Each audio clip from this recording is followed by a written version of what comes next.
That everybody, oh, it is what it is. Yes, I know. I'm sorry. It is what it is. Hello there, everybody, and I'm gonna do it again. Hello and good evening. Welcome to the some Civilization 6 action. We do have tonight Ulyss going against Last Day Company in this 4v4 matchup from the CivFR Squadrons. Hello there, everybody. Forking night. Good evening, sir. Macallian, hello there, sir, and good evening. I do have to say, so, it was an interesting idea what you had there, but it doesn't seem like Salty does enjoy that. We do have Fangario that I actually mentioned, or didn't I? Good evening, sir, and welcome. The Beasley, good evening, sir, and happy Thanksgiving. I do hope you're going to have a wonderful time with us tonight, and I do want to put up on the screen here what's going on so you guys can see what I see. We do see this draft started up, and we're going to see what's going on with the picture here so I can properly do it. There we go. Let me see. Also above we do have Heinig Dave. Good day, sir, and welcome. Thank you so much for picking up that first promotion. Nemesis also 971. Good evening, sir, and welcome. Hope you are well as well. Coming back to what's going on, you are doing the smoking turkey. Ooh, nice. Sounds very nice. Sounds very nice. It looks like they did choose a map. We will have the 7 Seas being played out today, and as you can see, the players are started up on the left and on the right side with the bands, but I do believe this is not actually accurately represented here. I think we're missing like 2 more bands from each team, so I'm actually quite curious when they're gonna figure this out. These are only 5 bands on one side, 5 bands on the other side, if I remember correctly. Of course, the CivFR Squadrons did introduce 2 more bands on each side after the map has been chosen. It doesn't seem like this is happening in this game in particular. Anyway, we're gonna need to see if they're gonna need to remake this draft. I'm pretty sure it's quite easy. They do have a few templates behind. When you actually click on the create new draft, you do have a choice between different options for settings in the pick and ban phase, so you do whatever tournament you want to do, whatever setting for a tournament you want to do. Also, yes, silent movie today, silent movie. It is what it is. Let me actually, I think I need to do this to put it on the screen here. There we go. Okay, so we do have on one side Ulyss coming up today with Hazaggi, with Phyrsos, with Lege and Astikos. After they did manage to snatch a victory last game, we're going to need to see if they can actually keep that streak going. I gotta say, I was watching earlier those points over here for the civilizations, for the CivFR Squadrons, and I do see them on the second spot right next to Veritas de la Vega and Last Day Company. They are very close to each other in terms of points over here, with Ulyss needing to actually catch up with 2 games, one of them being this one. Last Day Company did already play the previous one. We do have Ulyss with 8 wins and 4 losses. On the other side, Last Day Company with 8 wins and 5 losses on that side. If of course Last Day Company does manage to win this 9 and 5, they will put them ahead of a tie. Actually no, sorry, ahead of Ulyss. And then we do have, if Ulyss does win, they're going to keep that edge in the second spot, having 9 wins and 4 losses, while Last Day Company is going to have 8 and 6. We do need to see what and how this situation evolves, because I'm pretty sure we're coming up very close to that qualifying for the playoff stage that the CivFR Squadrons will have. I believe there will be around like 4 weeks of the playoffs, with best of 3s being played between the best over here in the Squadrons.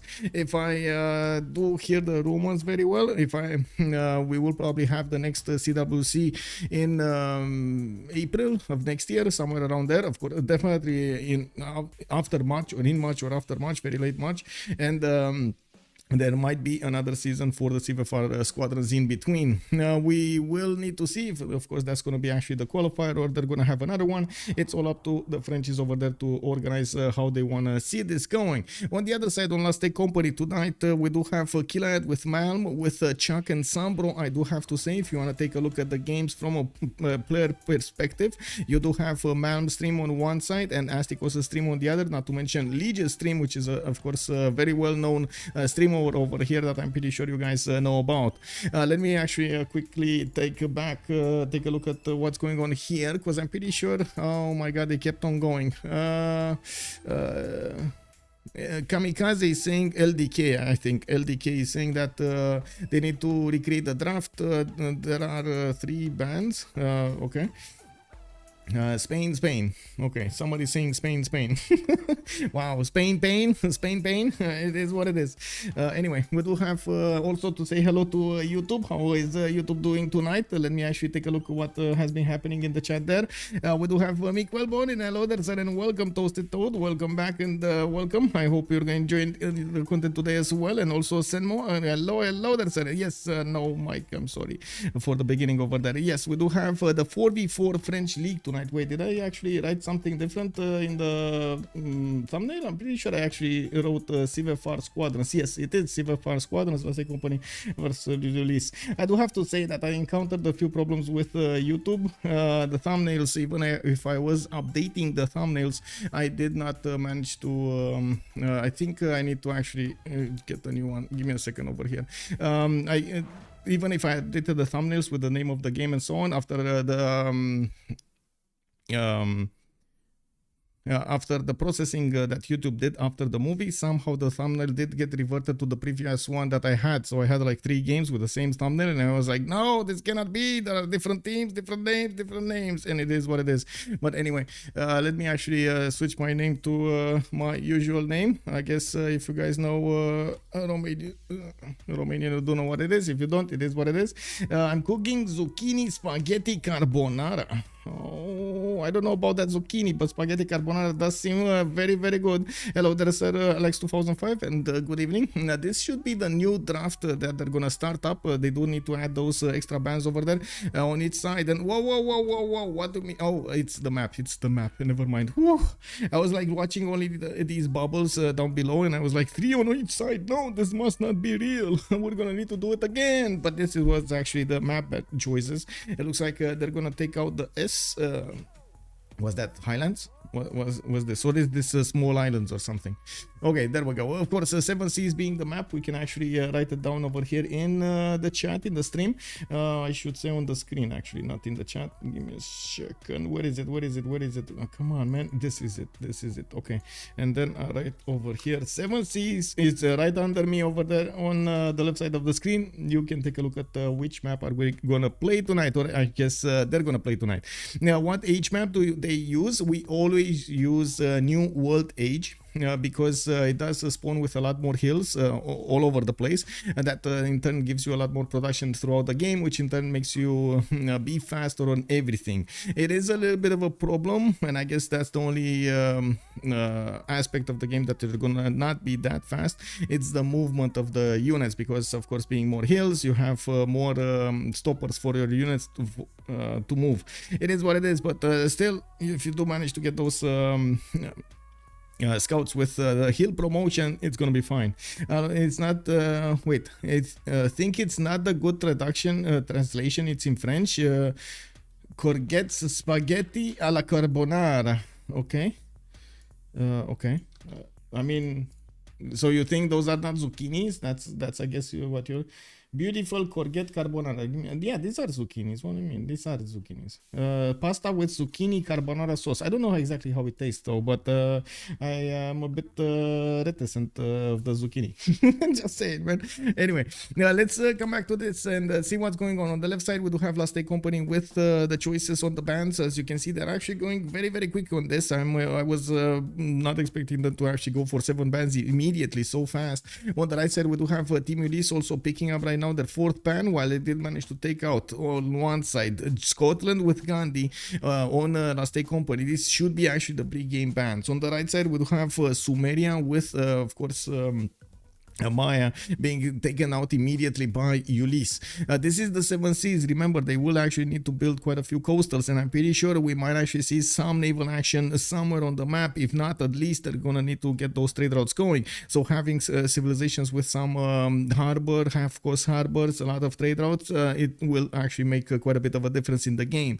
We do have on the left side Cleopatra, Ptolemy being taken out by Last Day Company with Julius Caesar not allowed to make that gold in this game. game. We don't have Theodora also. Looks like they're still afraid of Theodora's power on the map with its ability to spread that religion all over. Crusade is just coming second nature to her, and she can stomp her opponents. Now the big picture is it's banned, not in the game. We do still have Basil II that can do the same thing, but it does have a little bit less flexibility, I would say, in the empire. On the right side, looks like Spain has been taken out by Ulyss. We do have Norway with the long ships not being allowed in the game, and it looks like even Maori is catching a ban over here. It looks like they did unban Maori after the change they did. It's not auto banned anymore. I was honestly on the fence on this because definitely they ripped the heart out of Maori over there to make it a coastal civilization and not actually be one of those free roaming civilizations, the free people of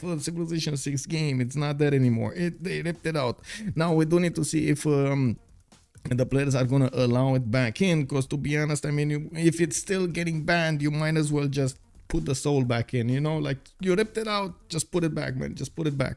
We do have also starting up on the pick side, Last Day Company going for Zetian as the first pick. It looks like especially after the games being done a few weeks ago by a change of circumstance in Team 2. I think Team 2 actually, Team 2 from CPL did start off with this Zetian strategy, and it looks like it's catching on. It does get a lot of benefits coming up from those early spies that he's gonna get, and they magically resurrect her now. We do have Ulyss also on the right side with the Khmer. Looks like Face Civilization is being picked up first. It didn't catch a ban early, and they did call it out as an open civilization here. We do need to see what's their second choice, because I gotta mention, as you can see with yes, the first pick coming up from Last Day Company, but then Ulyss needs to pick up two civilizations, giving up their spots over here, or I should say giving up their idea of the game. The first stone was set by Last Day Company with that Zetian being picked, but now Khmer showing up in the game. Definitely a lot of simming capabilities, not to mention a lot of culture and a lot of faith generation. And we do need to see what their second choice is. I would imagine something with gold. It looks like they will pick something in between, with Japan being extremely good to go for the naval. That he's going to make the gold also for his teammates. It's a very good civilization on land as well. Those samurais are legendary for actually defending the proper lands of Japan or going to take down their opponent's cities. Yeah, we do have also Dido being picked up by Last Day Company. Instant pick over here, so they can get the gold. And of course, Dido well known for its half-cost harbors, the Kothons, and we do have her with so much strength in the biomes early on with an extra +5 base over its counterparts.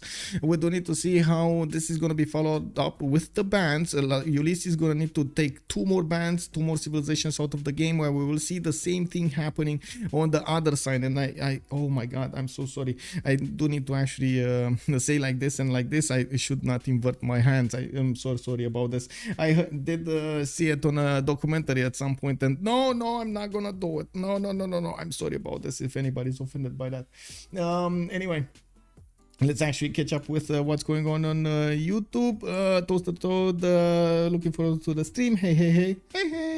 Oh, hello. Okay.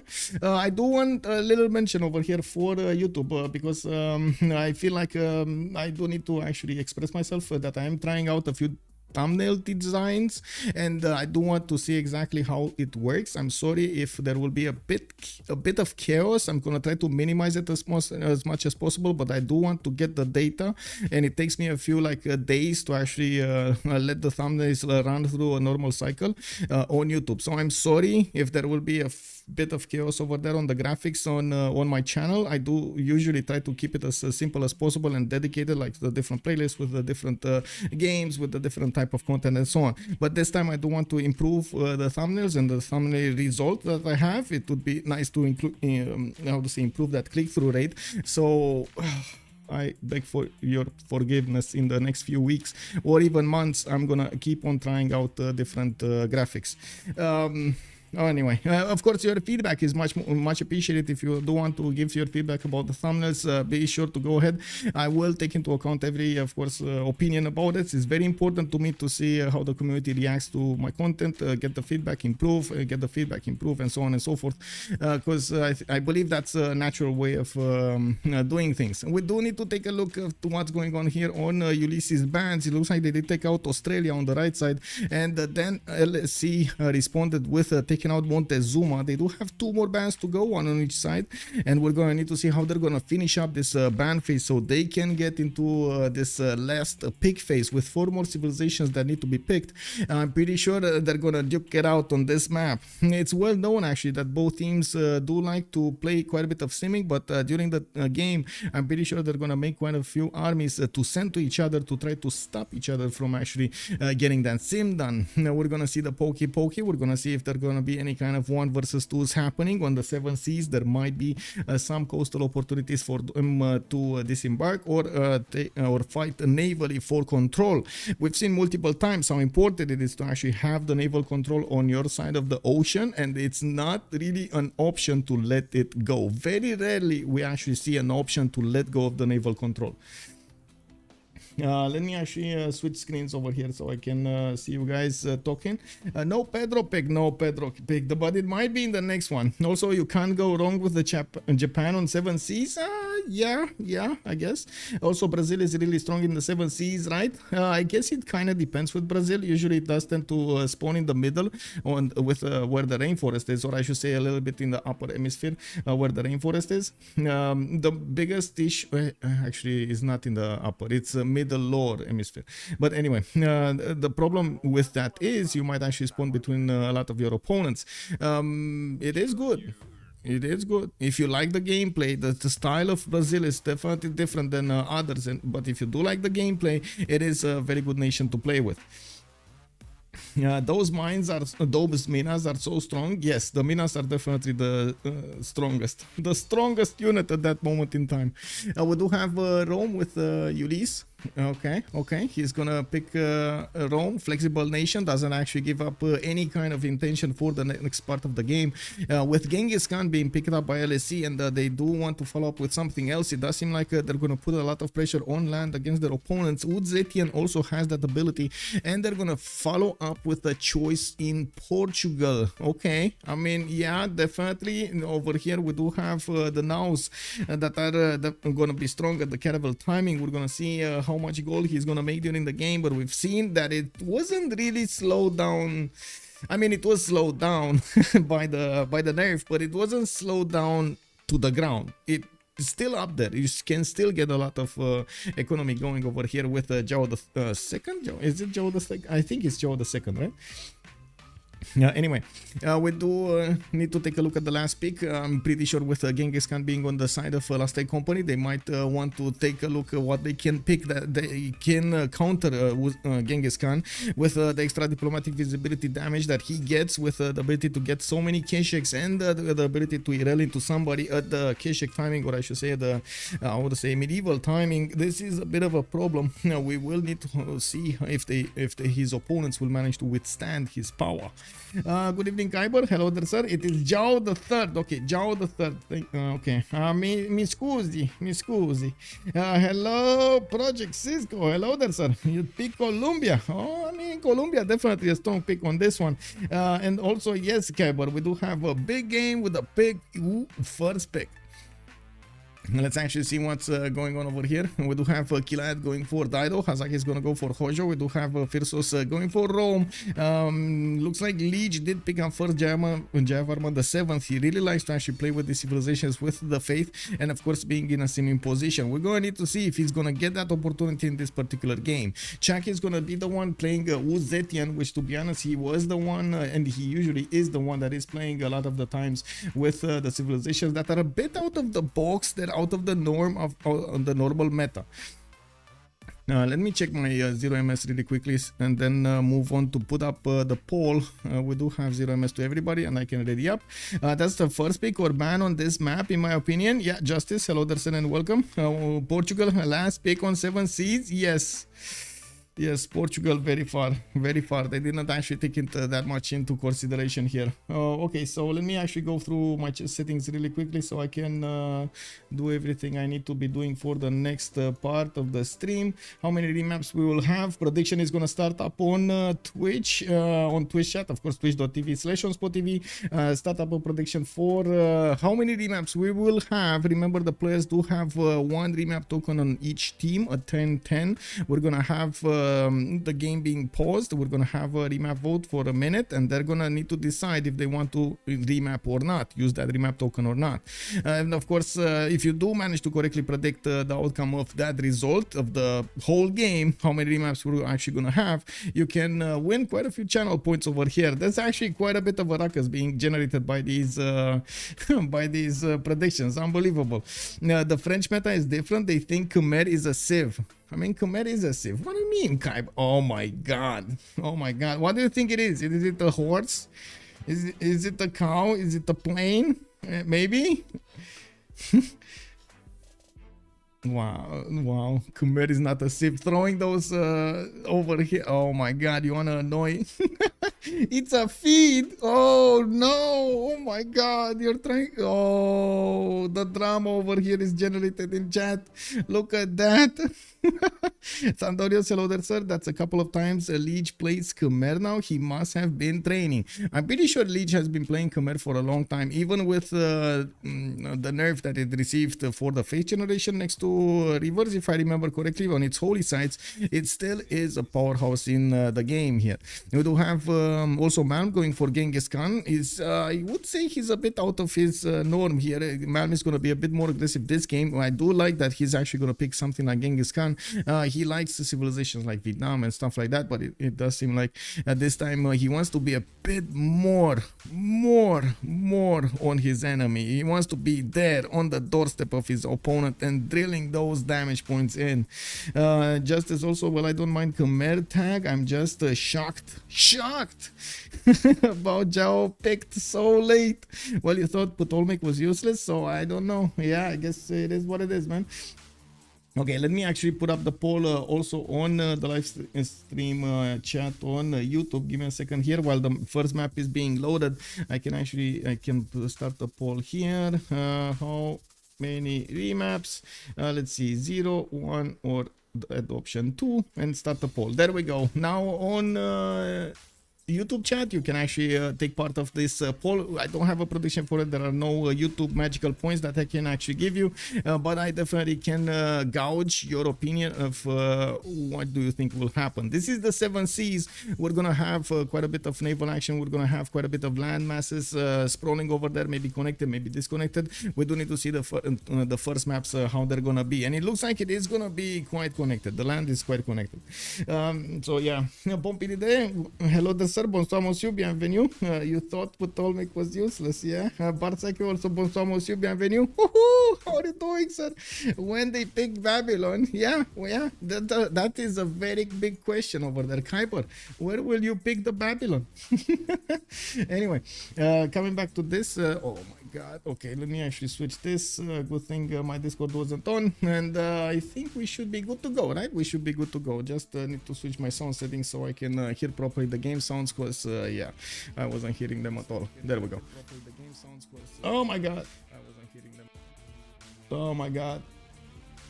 Why didn't you guys tell me that I actually had an echo behind me? I'm so sorry. I'm so sorry, guys. I had one of my like my stream open for some reason. I didn't realize. I'm so sorry.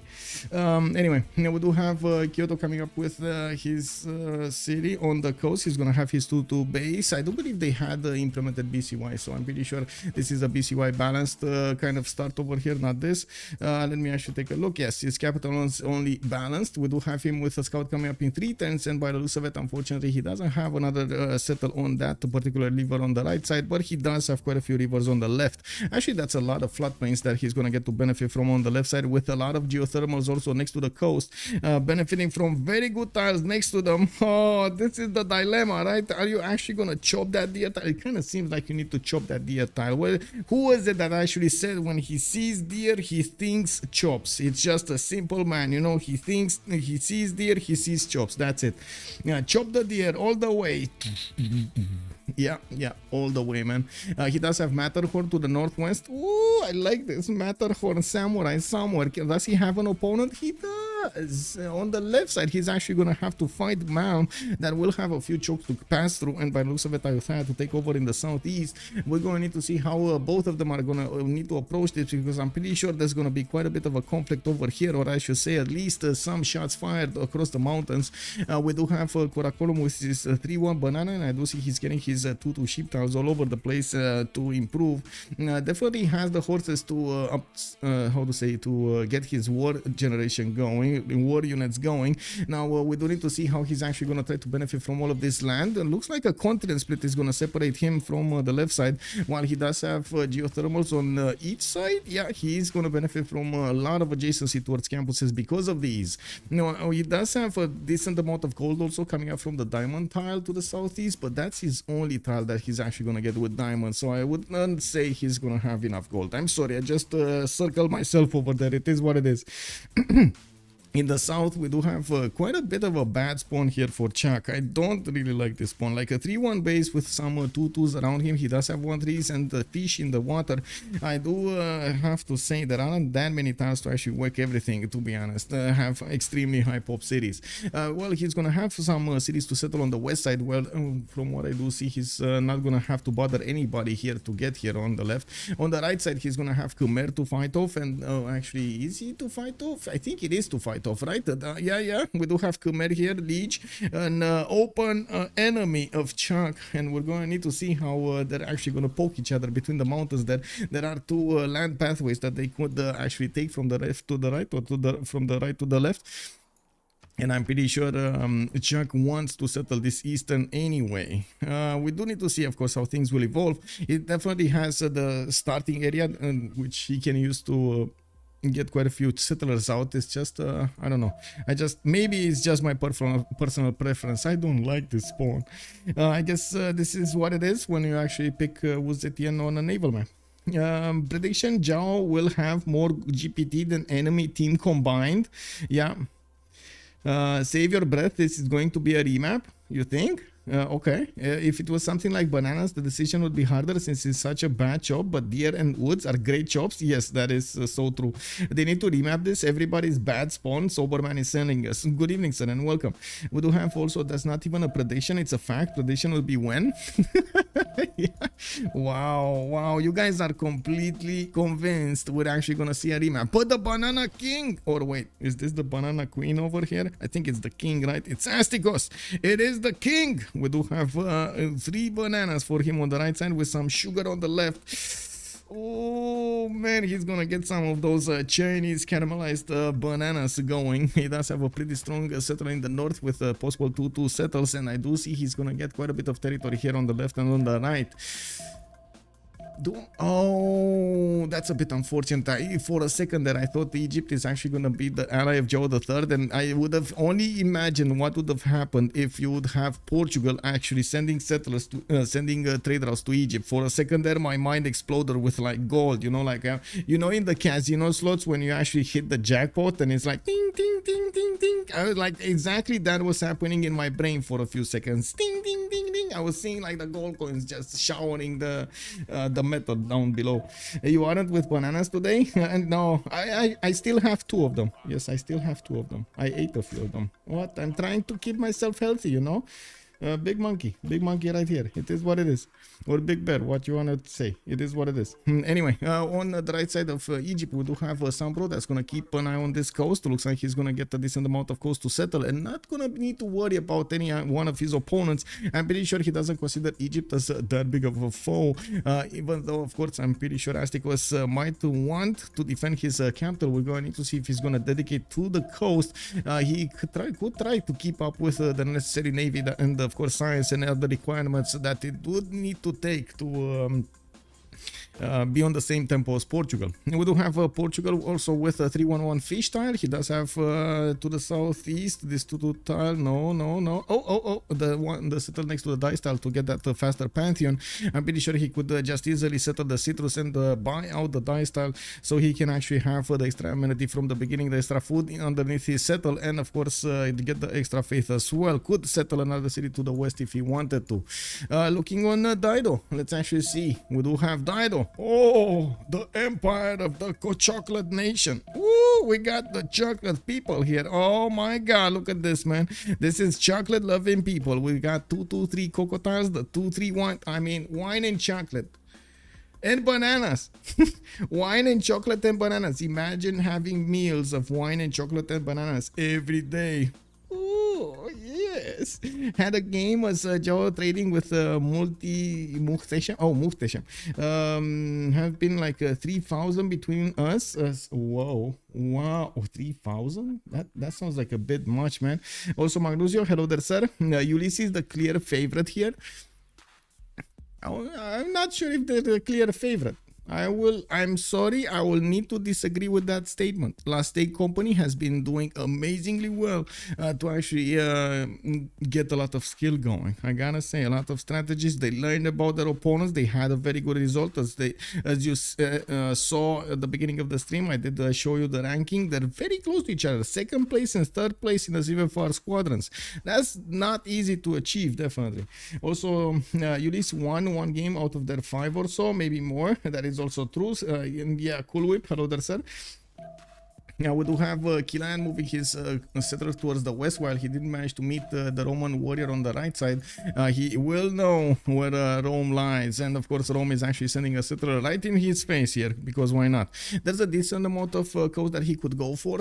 He is also the ally of Joe III. We're going to need to see if they're actually going to get to trade coastally. He could definitely try to go to the south and create the pathway so Portugal can get those traders through one of his cities. We do need to see also how he's going to try to plan out his defense against a possible attack for Rome on the right side. That's his closest enemy, and I'm pretty sure there will be some form of a conflict in this area. We'll see.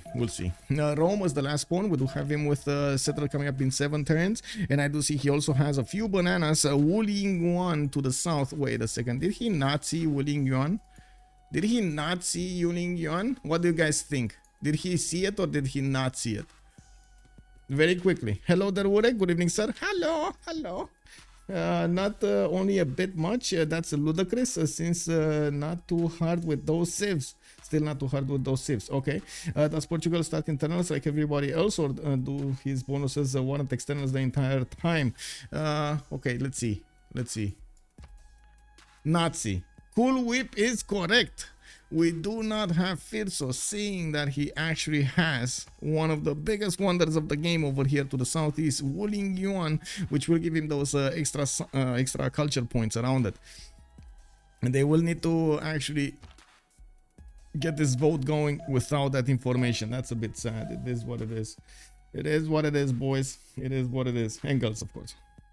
Okay, so we do have a remap token used. It looks like Last Day Company is gonna get this going, and that's Malm, that's Shark, that's SunBro and Killayad. There's no LDK in the game. What is the big K? What is LDK? It is what it is. What do we have here? So Dido wasn't in the best situation, but Portugal, I mean, to be honest, it wasn't that bad for Dido in Portugal. Lege next to China over here. I definitely don't like this pawn. Like this pawn over here, I definitely don't like. Maybe that, but I'm pretty sure Chuck is experienced enough to actually make it work. Just saying, it's he's gonna have different performances, definitely lower performances on that territory than he would have had in the normal lands.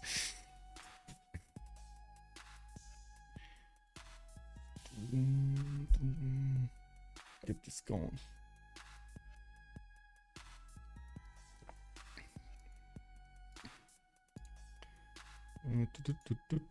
Okay, just setting my things here on the screen. Last Day Company probably didn't think Portugal had a trading partner, judging by how they didn't even think much. Yeah, maybe, but I guess they did see, but they didn't. What they didn't see, there was a bit of water to the south. They didn't see it. It is what it is.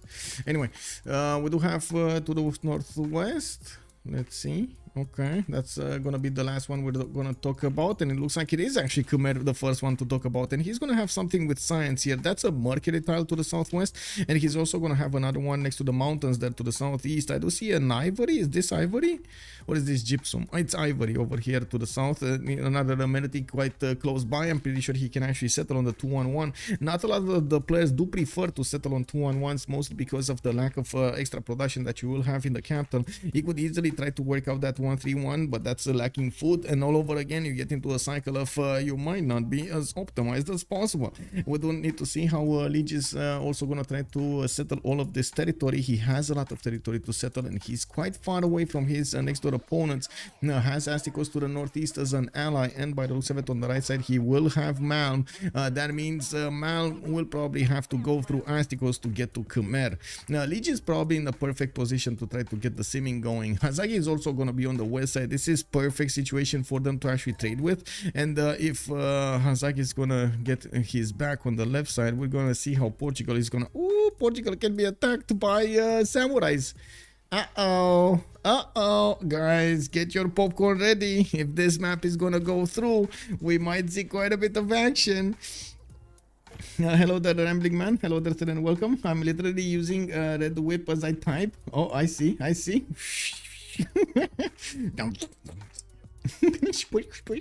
Yeah, hello. We do have Malm to talk about. Let's actually see what he's doing. What is he up to? Getting a scout on the 3 turns. He does have a decent amount of chokes around his territory, but these one-tile chokes are going to be hard to pass, so he can get to Astikos. He might actually try the right side, which is much more flatter, and of course he needs to go around Pamukkale to actually get to the series of Astikos. We're going to need to see what kind of pathway is he going to take, because I'm pretty sure he's going to be aggressive at some point in the game. Is that going to be faster? Is that going to be slower? We're going to need to take a look. Now Malm here with his warrior is going to start moving towards the south. He does have a pretty good settler towards the northeast, towards the mountains, and I do see another one towards the northwest, towards the mountains, and I do see another one northeast over here towards that lake. And definitely a decent amount of territory to settle also behind this in the south. While yes, he might have the opportunity to actually go against the Khmer, I do have to point out this land doesn't really favor an attack over here. It's quite a bit of territory to pass through, and it does depend if Khmer is gonna move towards the right side or not. And of course, later on, very late in the game, anything can happen. I'm just talking about like the early stages of the game, the classical era, the medieval era. In the Renaissance era, in the later ones, industrial and of course modern, it's becoming much easier to actually pass armies through a larger amount of territory. We do have wait, is it a larger amount or is it a bigger amount of territory? But anyway, we do need to take a look at Egypt to the northwest with a possible second settle on Pamukkale. He's going to have the benefits of some ivory tiles and some silk tiles over there. And from what I do see, he's going to have a lot of resources on this river. He would have been happy if he would have had something like Ptolemaic in this situation. Well, he doesn't, and we're going to need to see how he's going to try to use the Egyptian bonuses to get everything he can out of this territory. I gotta say, there's not really a lot of production next to his city center. He's probably not going to be that happy about this. I mean, until he's actually gonna get, you know, Lady of the Reeds Marshes, Liang, his Sphinxes and everything set up, it will take quite a bit of time. He might want to move to the north to buy out a few of these tutus, but anyway. We've seen cases in which players did even buy out 1-3s if they needed more production. He does have the food, he's going to grow fast, he does have his tutu in the capital, probably the silk tile is going to be the production for some time, and of course he's going to get that extra culture, opening up the code laws much faster. Looking on the right side, it looks like Dido is going to be on the northern hemisphere of this map as well, while we do have him quite a decent away from Malm. They could set up coastal trade routes on the eastern ocean without needing to actually be bothered by anybody. I do see Chuck also can develop cities on this particular ocean, so they can all trade over here. This is awesome. In the middle of the map, we do have a Last Company with such a big economical potential. in the cities of Rome. Phyrsos is gonna get his scout going. He does have a 1-3 to work in the southeast, and that's about it. No other 2-2 or 1-3 to work with. He's gonna have a possible settle on the honey tile on the west side and another one on the rise to the northwest. I do also notice quite a few salt mines over here that can be improved in a possible city next to that river. Tanal to the west side. Trajan is gonna have Phoenicia to go against, and I'm pretty sure he's gonna be interested in settling on the west a little bit closer. Phoenicia is gonna, well, he's gonna get pressured over here, but to be honest, this is kind of, I'm on the fence on actually making a prediction if he is actually gonna go with knights against Phoenicia. It's definitely a plan, but he also has the opportunity to just keep on settling and try to outmaneuver his opponent later on in the game. Now we do need to see what kind of choice he's gonna make. Also, Salt is saying, Salt! I like this map! Yes, Ulyss has no 2-2 tiles. Cool Whip is calling out the remap here. Yeah, it is quite expensive for Ulyss, I gotta say. And we do have Chuck in the south with a 2-2 sheep tile. It does seem like he's gonna have quite a few mountains to benefit from the northeast. And I do notice he's gonna have the fresh water from this river. He does have a bit better, I would say, territory than the last time, but it does feel like he's gonna need quite a bit of food, especially in the northeastern part of his land. We do have him actually settling the incense to get the faster pantheon, and working those 2 other tiles is much closer to tiles that he could actually use. Now, builder coming up in 5 turns. He does have so much land to actually cover to get to the north, to get to anybody. Oh wait, he can actually trade with the left and the right. He can trade with Zhao III. That's a trading partner for Zhao III. This is massive, by the way, for them. If he actually manages to settle on this eastern side, he's going to be so happy about this. Getting those trade routes going for Portugal, giving him the gold necessary to upkeep everything they have in the game. Rome, we talked about Rome. Looking at Portugal, Lisbon is going to have his 2-2 base with a 1-3 deer tile. He does have quite a bit of fresh water from these one-tile lakes that you can see next to his territory here on the east, and I'm pretty sure he's going to have so much coast he's not going to run out of cities here, or I should say city placements. Now looking at also his coastal resources, has access to some turtles for the extra amenities, and that's about it. No whales or other stuff that could give him oh, Amber over here. Amber is over here. I'm pretty sure he's also going to need to fight off Hazaggi, which for some reason actually went off the coast. There is a possible fight on the land over here. If he actually sees Portugal to the left side, he might just consider to get those samurais working for him. And I'm pretty sure he's going to do a decent amount of damage against the Portuguese cities if he does manage to nail that timing. It does take a lot of commitment to do that. So I guess, you know, it's an idea. I wouldn't say it's actually a prediction. It's just an idea. I'm throwing it out there. I would love to see that. I'm not sure if it's gonna happen. Now, as long as SunBro has a trading partner on the sea and 50 turns of peace, he can defend any push. Yeah, well, let's actually see what's gonna happen here. On the side of Japan, he does have a geothermal right smack in his capital, and you do see he actually settled the 3-1 tile of rice, and we do have him with the 2-1 ivories, and I do have to say this is a pretty good spawn for him. Second city on the next to the fertiles with the 3-2-1s and the 2-3-1s. I do see him benefiting from easy cities on the coast, giving him access to turtles, more amenities. While he's on a continent split, he's gonna actually benefit from double the normal amenity count of civilization here. 8 possible amenities are actually around his territory because of the 2 continents. Usually you do have 4 amenities per continent. Settle wheat plus 6 camp. I think actually I should say you have a maximum of 4 amenities per continent. Settle wheat plus 6 camp. Settle wheat plus 6 camp. Settle wheat. What wheat are you talking? Oh, this one. This? You mean this? Yeah, he could definitely settle this one. Plus 6 camp was easy peasy because of those geothermals. This is amazing. And he's gonna have access to fertile, to bananas. Yes, I like. It is what it is. Now we're turn 7, and I think we actually went through all of the civilizations. Let me actually take a look at their position on the map. We do have them in pairs over here on Ulyss with Astikos on one side and Khmer on that side. I do believe they can actually set up coastal trade routes here, right? If they want to, they could actually set up some coastal economy they could benefit from. Yeah, that's look at that. That's beautiful. We do have like a 3rd city, 4th city of Astikos that could join the cattle tile, join the coast on the cattle tile and get a benefit benefits of those bananas, some ivories, and then we can easily see a city here from Khmer right on his scout, so he can benefit from all of those tiles. So many, like, look at that, 1, 2, 3 amenities in just one city. We do need to see how this is gonna go. Ooh. Alex 2005's waste taken retained his knighthood for 4 months. Thank you so much for the sub, much appreciated, sir. Thank you. Let's me actually take a look at here. Okay, everybody's getting his settlers going. We do have them getting their okay, scouting going. Let's take a look on the other side. Oh, Last Take Company is very clumped up together. Very clumped up together. They're basically in a star formation over here, with each of them having coordinate like north, south, west, or east. Okay. Astikos also great spawn. Kalin 4, hello there, sir.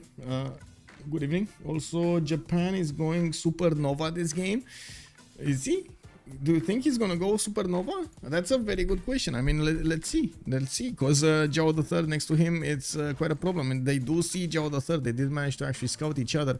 They will have vision over the loyalty minus that he's gonna get. And I'm pretty sure Hazaggi is gonna make out where his opponent's cities are. The beginning, Japan does have an extra +5, especially on the coast in the shallow water tiles. But unfortunately, I would say there's a bit too much territory to actually cover. And those are not really long ships, you know. They don't heal at the end of the line.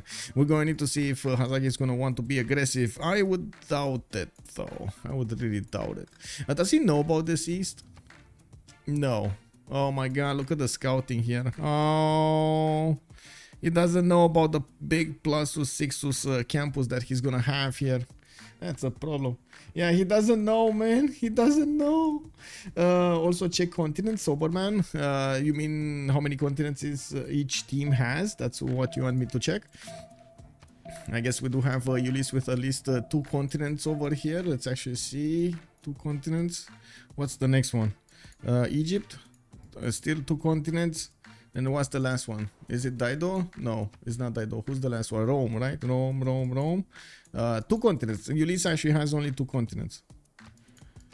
The 3rd continent would be here, and it's very tiny. It's actually where Dido is. There's actually a 4th continent, Laurasia, very tiny in the northwest. Well, to be honest, it's like a 2-continent map. This is like a 2-continent map. Look at this. You barely have the 3rd and the 4th continent. This is something that I rarely see. You barely have the 4th and the 3rd and the 4th continent over here in the north, the purple one and the green one. So I guess it's only gonna be Killayad that's actually gonna benefit from some different amenities than his allies, because I don't see anybody actually settling a city there. Yeah, and that's it.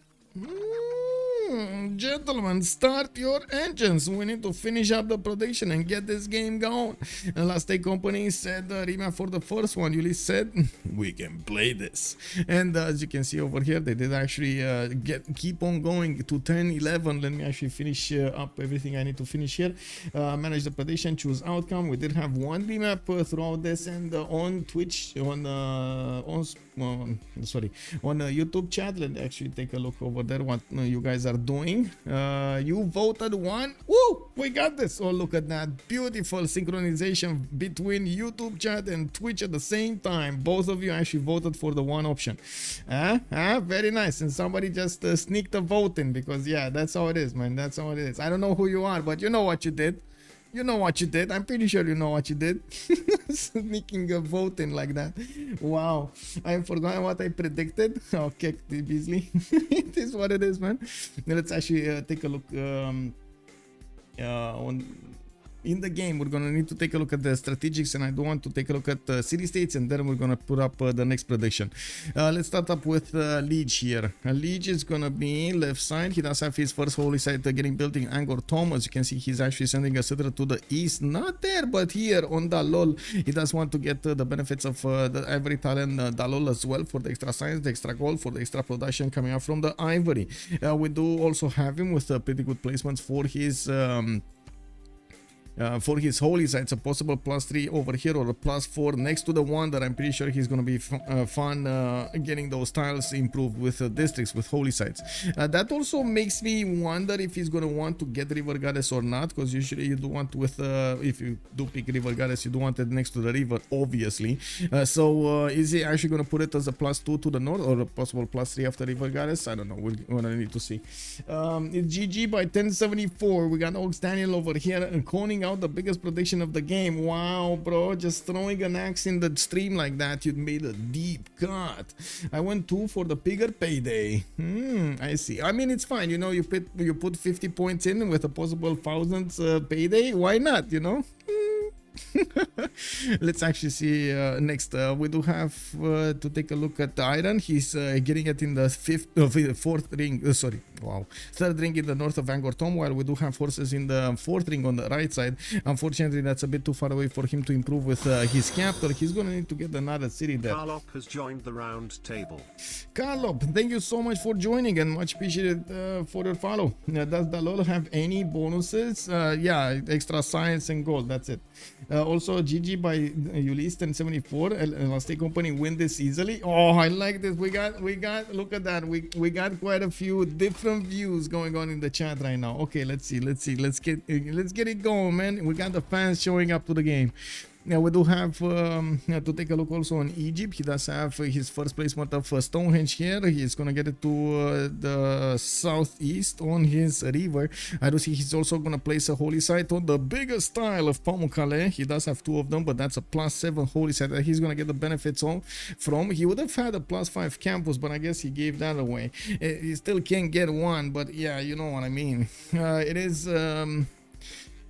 also gonna require to get the faith generation going, so he can actually get his Lady of the Reeds and Marshes. We might have a contest for him, or no. I don't think there's anybody contesting that pantheon, to be honest. It's not enough here for Chuck to actually get the benefits from. Even if he does have the faith, he already went for religious settlements. He does want the bigger cities and the how to say the more settlers getting out of his city centers, rather. Looking at also strategics, we do have Astikos with already horses in his borders. He does need to improve them on the right side of Rakedet in the second ring, while he's going to need to buy out the iron tile in the third ring of that city center. He does have another iron tile next to Pamukkale on the left side, on the right side, but I gotta say, if this would be a good tile for like a theater square, entertainment complex, a campus, not really a mine. And I'm very curious if he is actually going to discover bronze working before he's actually going to get the campus is down, because this is becoming a very dangerous territory to put districts in. We do have Malm with a very big photo settle coming in on Astikos. Al Malik is going to get the benefits of a campus in 9/10. That's going to be a +3 here. He does have another +2 that's being put next to Karakorum, and I do see he's pumping out settlers like there's no tomorrow from his capital to get more population and take over the empire of Astikos. We do have to see also if Malm is going to manage to get into that territory with just his warriors, and of course we do need to see if he's gonna get some pillages going. How will Astikos fend off the big Ghenghis Khan here to his southeast? Karakorum getting another settler in 2/10. He has access to a horse tile in the third ring on the right side. That's a bit too far away for his taste, and I gotta say he's probably gonna want to get the city closer. He does have the opportunity to put a city coastal, but I do have to mention this is not really a lot of good territory here to use. Like 1, 2, maybe possible 2 2s, and then you're gonna need to improve the other ones. Lady of the Reeds and Marsh is not gonna be available. I'm on the fence if I like this or not. Well, I guess he needs to do it anyway, right? He needs to get the horse performed. It is what it is. It doesn't have any other direction that he... Oh, maybe southwest. Okay, this could be a spawn here, a 2-2 base with another, I would say, array of 2-2s and some food from the sheep tiles. This could definitely be an idea. Anyway, I'm pretty sure he's going to need the coastal city on the right side when everybody gets on this coast, so he can actually start trading. And as you can see, we do have already Changsha being established on this ocean, and Daido needs to also join soon. Whoa. Is this going to be... They didn't declare war yet, right? Right? They didn't declare war yet? Or did they? Did they declare war or didn't they? I don't think they did. Because Killayad is way too casual about this. He's way too casual about this. Yeah, I don't see any. Oh no, they did declare war. Okay, they did declare war. So he's gonna be just happily moving on the scout. That is fine. From what I do see, that both gonna just shift enter. Okay, it's fine. It's fine. It's fine. It's fine. Yeah, we do have him with multiple spots that he could get on the south, and as you can see, he did manage to improve his horses to the left of Tyre. He does have his monuments coming up from his city center, so he can get that culture going. I'm pretty sure it would have been nice to actually get that sheep tile in the north settled for that extra food, and of course the mountains, not to mention the good coast next to it. He does want to get the city as fast as possible in the south, so he can actually get his, I would say, get to Mongolia. They did. Wait, Marianus can get captured by Mongolia. Interesting. And that would be fun. Egypt chariots can be captured by Mongolia, right? Since they're classified as range, that could benefit. Well, it would be fun if that happened, but I don't think so. I don't think I've ever seen a Mariano chariot archer getting captured by Keshek. Why would he be scared? His settler had moved while warrior didn't. No possibility of being first move even. I mean, you never know exactly how it is. Yeah, Alex 2005 is saying, yeah, you gotta settle down, man. Control the movements, control your emotions.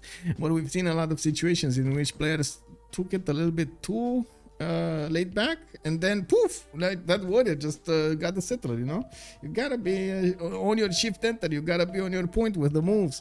Yeah, we do have also Pantheon here, chosen by Dido, god of the sea. With while he's getting a binding out, he's just won those extra era score points. I'm a bit worried about his extra era score points because he's already 21-19, and yes, one of the side effects of getting a binding is to increase the garrison defense strength of your cities, but I wouldn't imagine we do have Rome coming in at least until the next round, like at least 31. So yeah, binding points could have gotten in the next one.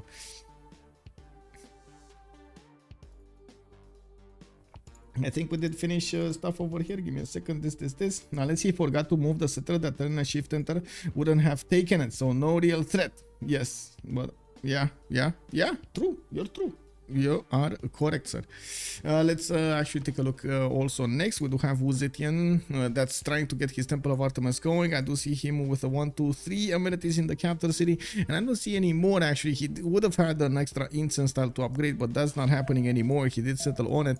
Now, while I do see in the other cities, he doesn't really have tiles to improve to get more. Well, I guess the that deer is going to be taken down, right? I would imagine this deer is going to get chopped. Well, it was a good deer, but the food that came out of it, unmatched. Anyway, we do have monuments in 2 turns here in Changsha, and I do see the Temple of Artemis is going to be finished in 6 turns. He did manage to upgrade at least 1 horse style in the north, and I do see his first trader is going towards the capital city, getting a bit of gold from the camp, and at the same time sending a third settler towards the northeast. He is going to probably be the original free simmer of the OG free simmer over here of Last Day Company, because he's not going to have anybody around him other than allies. I guess Rome might be considered an opponent, but there are so many mountains between them that I'm pretty sure we can't really consider that he's going to be attacked here. Can you show the Cleo Mongol front? Yes. There is 1 slinger and 1 scout duking it out over there. They're probably saying very nasty words to each other, by the way. It's just the slinger from the forest and then the scout on the stone tiles. You know, he's sitting on the hill over there on the stone tiles. And you know that movie scene from Monty Python is basically the same. You got a castle on one side and the forest guys on the right side, right? So Mongolia screaming at the, how to say, defenses of Egypt over here at the scouts. 1 for every player on his team. Perfection. 1 slinger and 1 scout duking it out. Sounds like a movie name. yeah, it does. Anyway, let's take a look at the strategics. We did see iron. 2nd ring over here to the south of Phoenicia. On China, the iron tile is going to be 4th ring out on the west side, and he doesn't have any in Changsha, nor does he have any in the northeastern city that he's gonna settle. He's gonna be a bit sad when his teammates are not gonna get the benefits of iron if they need to, but I'm pretty sure it's fine. I would imagine Japan over there is gonna get his own iron anyway. Oh my god, Japan started up with campuses, not the normal harbor way. He's gonna have a lot of science very quickly here. We do need to see how this is gonna be followed up, because with this +6 campus and +7 actually that he's gonna have next to Osaka, we do have him getting the city patron goddess as a pantheon. He's getting the half or I should say 40% to production of campuses.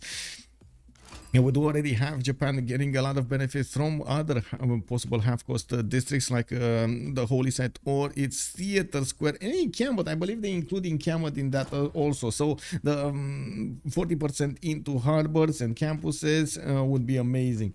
Did Egypt follow settle Ghenghis? I mean, Egypt just got his settle and then Ghenghis got his settle, but it kind of, you know, like they met in the middle. They kind of met in the middle. Yeah, I don't think they were really looking for trouble here, but they found it. Now we do have also first religion. Astikos did manage to get Buddhism going, and I do see he's gonna get divine inspiration for the old one. This will provide him the +6 faith. He already has one. I'm pretty sure he's building another one because I saw it Temenanki, and then he's gonna get the points for sacred places as well. Every city that will be converted to that religion and has a world wonder will get an extra plus to science, culture, gold, and faith. Now looking at what's going on, looks like Mongolia is gonna feast in the holy site, or I should say on the holy site of Ses. That is a problem. Mongolia got in. Astikos is gonna probably say a few nasty words over here, and he's gonna try to box in that scout so this doesn't happen again. We do have him getting a few builders out, and I do see he actually got away from that tile because first of all the volcano got really excited. Action will happen here, and I think got a little bit too overexcited because he spewed a little bit of lava all around him and actually stopped the action that he was so fond of seeing. This is kind of, you know, weird, but it is what it is. It sometimes happens, you know, when you get overexcited with a bottle of champagne and then it pops everywhere. Yeah, you didn't mean that, right? You want to actually drink the champagne, but it just... I don't think Ghenghis minds trouble. That's what he is known for. He wants trouble. Yes, exactly. Nutria6091. Hello there, sir. Only missing a cattle tile? No, wait. Did Egypt? Okay, I did respond to that. I did. Okay, so let me actually keep the screen here so you can see the pillages and see how Astikos is going to respond to this. While I do want to put up the prediction for the map, because we kind of saw every one of their spawns and their strategic resources. You can take a look at the map here and actually see where they settle more cities, while I do need to spend a few seconds here so I can get the prediction for who will win. And it's going to be a race between Ulyss and Last Day Company in this tournament of CivFR Squadrons. We do have a 30-minute submission period, so you have time to think about your points there and get the correct choice on the board, the one that you think is going to be most, I would say, with the most chances to get a win. Let me actually put up the prediction over here also, or I should say the poll on YouTube. Let's see if YouTube is gonna get to synchronize its opinion with this as well. The question will be who will win, and we do have possible answers as Ulyss or a Last Day Company. As you can see, the players are starting to duke it out considerably, while Astikos is very annoyed about that Mongolian scout. Well, he's getting it back. That tile is gonna get him back. We do have Vetemenaki finishing up in 2 turns from Rakedet. While he did implement Governor Liang in that city, he's gonna get the extra production going, not only from Temenanki's extra production and science, but also from Liang bonuses. We do have him with the Lady of the Reeds and Marshes, and I do believe there we go. We can actually see it here at the Pantheon, Lady of the Reeds and Marshes, for the extra production for the marsh, oasis, and floodplains types of terrain. Now it looks like he's also putting down a first Sphinx, but why? Interesting. So I would imagine this is gonna be a. I would imagine this is this should be an industrial zone, like aqueduct, industrial zone, and then you have these tiles over here. 1 sphinx, 2 sphinx, 3 sphinx. Okay, so you can't place the sphinx next to each other, and I was trying to figure out exactly how he would like to play this, so he can put the most sphinxes, and the sphinxes benefit from the bonuses of being adjacent to wonders. If I remember correctly, the sphinxes do get like what, extra culture or something from being next to wonders. It's much better. That's what I remember. It's much better if you do place. There we go. Extra faith and culture if built next to a wonder. +1 food on the plains and +1 production if built on desert, not flat plains. It's pretty good to actually have them next to wonders. Now, anyway, it looks like that Mongolian scout has been taken care of. Mongolia is gonna get an archer here, and he's gonna need to figure out what the warrior is doing in the north. If he can actually come back down to the south, in the north of Rakedet, and try to pillage some more tiles there. We do have to take a look on the other side. Let's see. Khmer went for river goddess. He's gonna put his holy sites next to rivers, and from what I do see, he did manage to get 3 cities next to rivers here. They didn't actually go. Look at that. He actually sent the initial settler to the stone tile, and then he actually changed opinion and put a city to the north. I'm pretty sure this is because he wanted to get an economy going with Astikos. This was probably before Astikos did meet Mongolia, so he didn't know exactly what to do here and how to approach this. He's gonna get Angkor Wat to get a galley out. He has the opportunity to take over Nazca with just a few galleys. That city center is 21 defense strength, and yes, we do have a granary being built there. He already built a holy site for him. It's amazing if he does manage. Like, guys, let's pray that Nazca is actually gonna get a shrine for him as well, because I mean, you know, this is just too much. This is like basically handing over a cake, you know, on a plate. What is this? Anyway, we do need to take a look at Mongolia. Same, we do have him finishing up his campuses, and he did manage to get 9 science on the board with 7 culture, while next to him Astikos is on 8 and 8. But now we do have the explosion of production here in the city of Rakedet, making these tiles sing. 23 production in that city of Rakedet with only 4 population. He has a lot more good times to work, and from what I do see, he's starting to put down a government plaza exactly on the tile. I thought that's the best placement for an industrial zone. Anyway, he can definitely put an industrial zone in the north if he wanted to, but why? Anyway, it is what it is. He's gonna get to 2 tenant settlers from that city center. Has amazing spots to settle in the floodplains on the southwest. You can see his scout is marveling these tiles. He's drooling over here of what kind of things he's gonna do with those cities. 14 size and 8 culture is definitely a bit bigger than Malm's 10 and 8. Now we do have Mongolia's archers also getting some heals back because the volcano exploded next to them, and I do see he still has quite a few campuses in the build queues, so he can get this war going against his opponent with the correct technology. A bit unfortunate, Khmer did get a scout from the south and pillaged his Mercury tile, which was also giving him an extra amenity there. It is what it is. He's gonna need to make it back. We do have Goddess of Festivals also as a pantheon for him. He's gonna get the extra culture on these banana tiles, and I'm pretty sure he's gonna have quite a few plantations. 1, 2. Wait, is he? Why did he pick Goddess of Festivals if he only has like 3 plantations? 1, 2, 3. Interesting. Is the 3 culture worth it that much? Or was this a denial of somebody? But there's no Maya in the game, so why would you deny that? I'm a bit confused about this 3 culture pantheon. I would have assumed something like, how to say, stone circles or something else would have been interesting here. But even stone circles is 1, 2, 3, 4. It's not that big. Warlord's throne maybe for the encampments for the generals that he's already gonna get. I guess there are options. It is what it is. He made his decision here, so he's gonna need to live with it. God of the Sea here for the extra production. Zetian went for religious settlements. He did manage to finish his Temple of Artemis, and we do have him following up with campuses in such a way that he's gonna get to put a government plaza in between to increase the adjacency of both of them. We do have also Portugal getting 3 cities out using Goddess of Tides for the pantheon here, and I do see he's getting a harbors in Lege and Vora. And we do have Rome also with Earth Goddess. Earth Goddess or Rome? Wow, okay. I mean, wait, we didn't check Rome that much, but it looks like he's getting his ancestral hall already, and I do see him with the government plaza being placed to the south. This is a holy Rome. This is the Holy Roman Empire. That should have been Germany, but it's actually Rome, Trajan. Okay, interesting switch over here from Phyrsos. Not saying it's bad, don't get me wrong, it's just a different approach to the game than we've usually seen. Usually Rome does like to go into campuses, then follow up with commercials, get Magnus in there, just spread his cities everywhere, and so on and so forth. Now he's not only gonna have the ability to spread his cities everywhere, but he's also gonna get the ability to get the builders from those city centers and get the builders with the faith generation. This is actually quite big for him. He's gonna get also some form of religion over here, which might be something like Defender of the Faith, so he can fight against his next door opponents. He's kind of between enemy lines here, right? He's between Dido, he's between Zetian in the south, and he's between Portugal. I think he even snatched a builder from Portugal, if I'm not mistaken. This builder should have been coming from there. I don't think it's a CAD's builder. Like, to be honest, I don't think it's a CAD builder. If it would have been a CAD builder, it would have been already on the left side.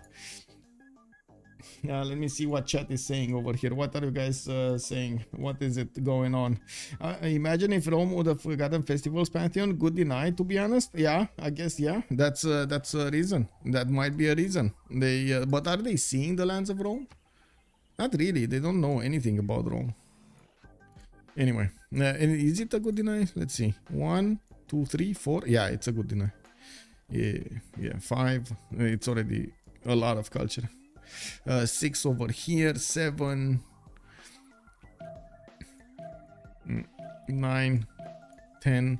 Well, I don't think he's actually gonna settle cities on the coast. Maybe next to the coast, but not on the coast, especially when SunBro is there.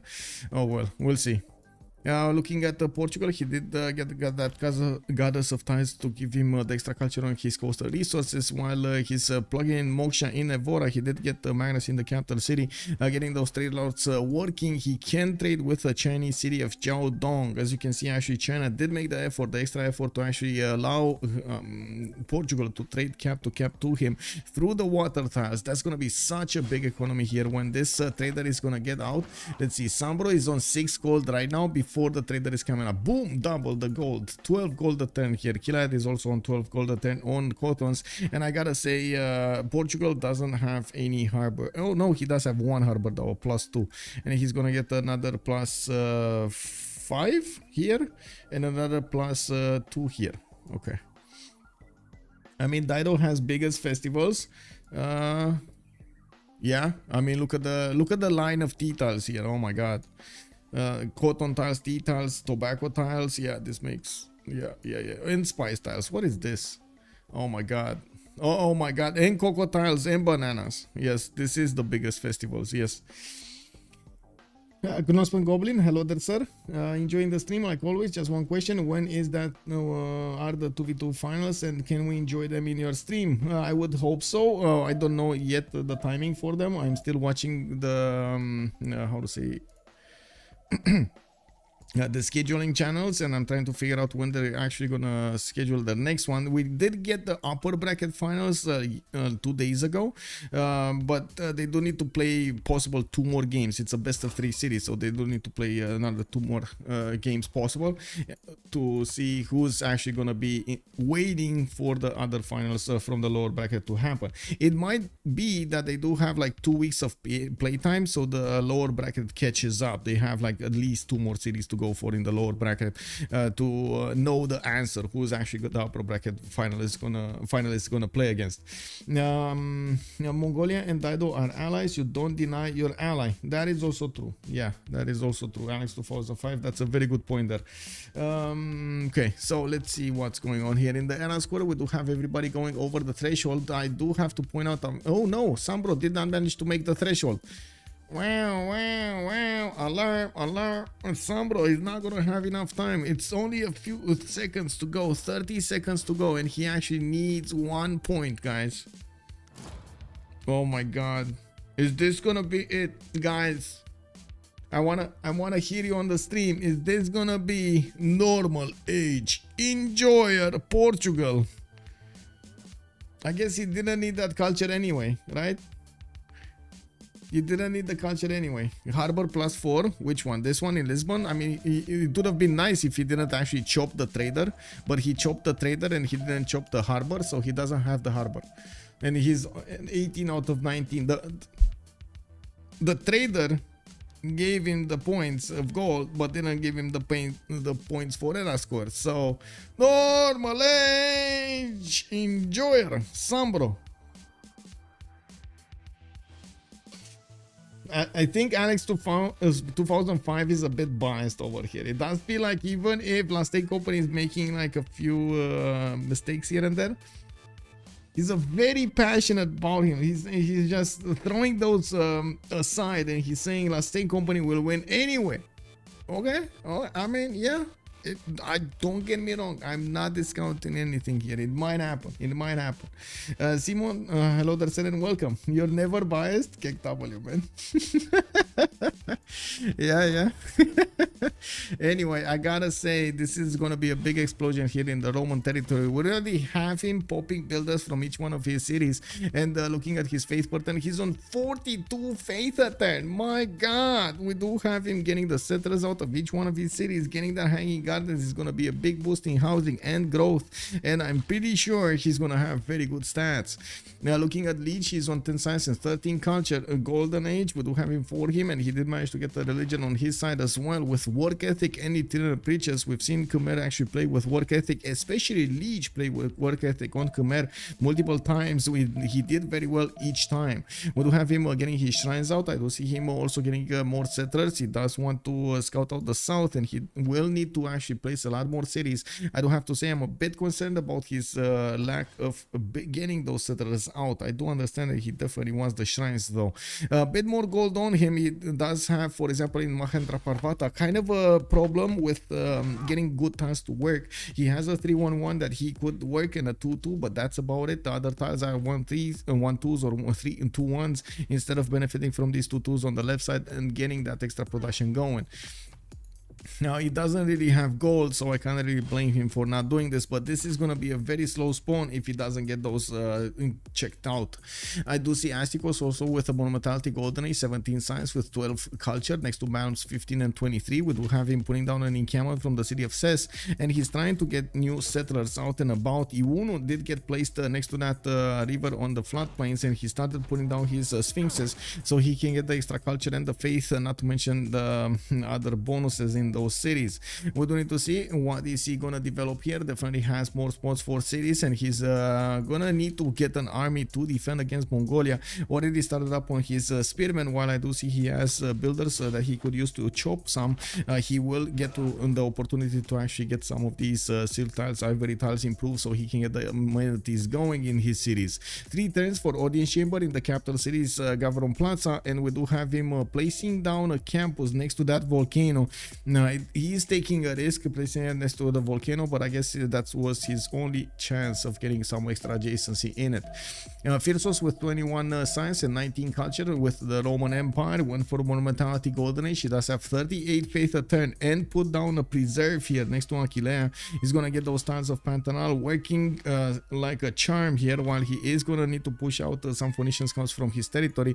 He's getting the builders to chop as much as possible and get more settlers out and about as soon as he can. While he does have the ancestral hall as a government plaza specializing building, he's gonna get his hanging gardens, which to be honest, look at that, look at him chop, man. Hanging gardens, turn 33 on 2-4 series, and another 1, 2, 3 more settlers. 4 more series are gonna be placed, so he's gonna be on 8 series pre-turn 50. 8 series pre-turn 50 with monumentality golden age Rome.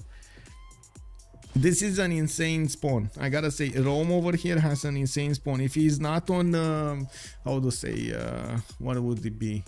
150 science and some 100 culture by turn 60, I would be extremely surprised. Like 60, 65 around there. Check Rome religion. Yeah, sure. Rome went for colored music with stewardship.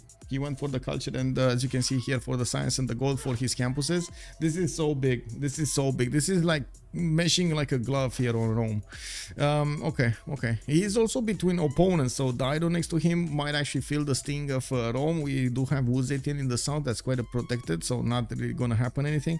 We do have also Portugal here around the bend of these ocean tiles, which as you can see is gonna be protected, but not from Japan. Japan, totally different question. Japan actually has a single city on the coast, and as you can see, he is actually putting cities towards Portugal. He might end up sending some units. It's quite a bit of flat land between him and Portugal. Looking at Hazaggi, we do have a pen brush and voice chosen by him. He's getting his builders going, and I do see new campuses. He's on 26 science and 30 culture versus some. Oh my God, 7 science. Wait, whoa.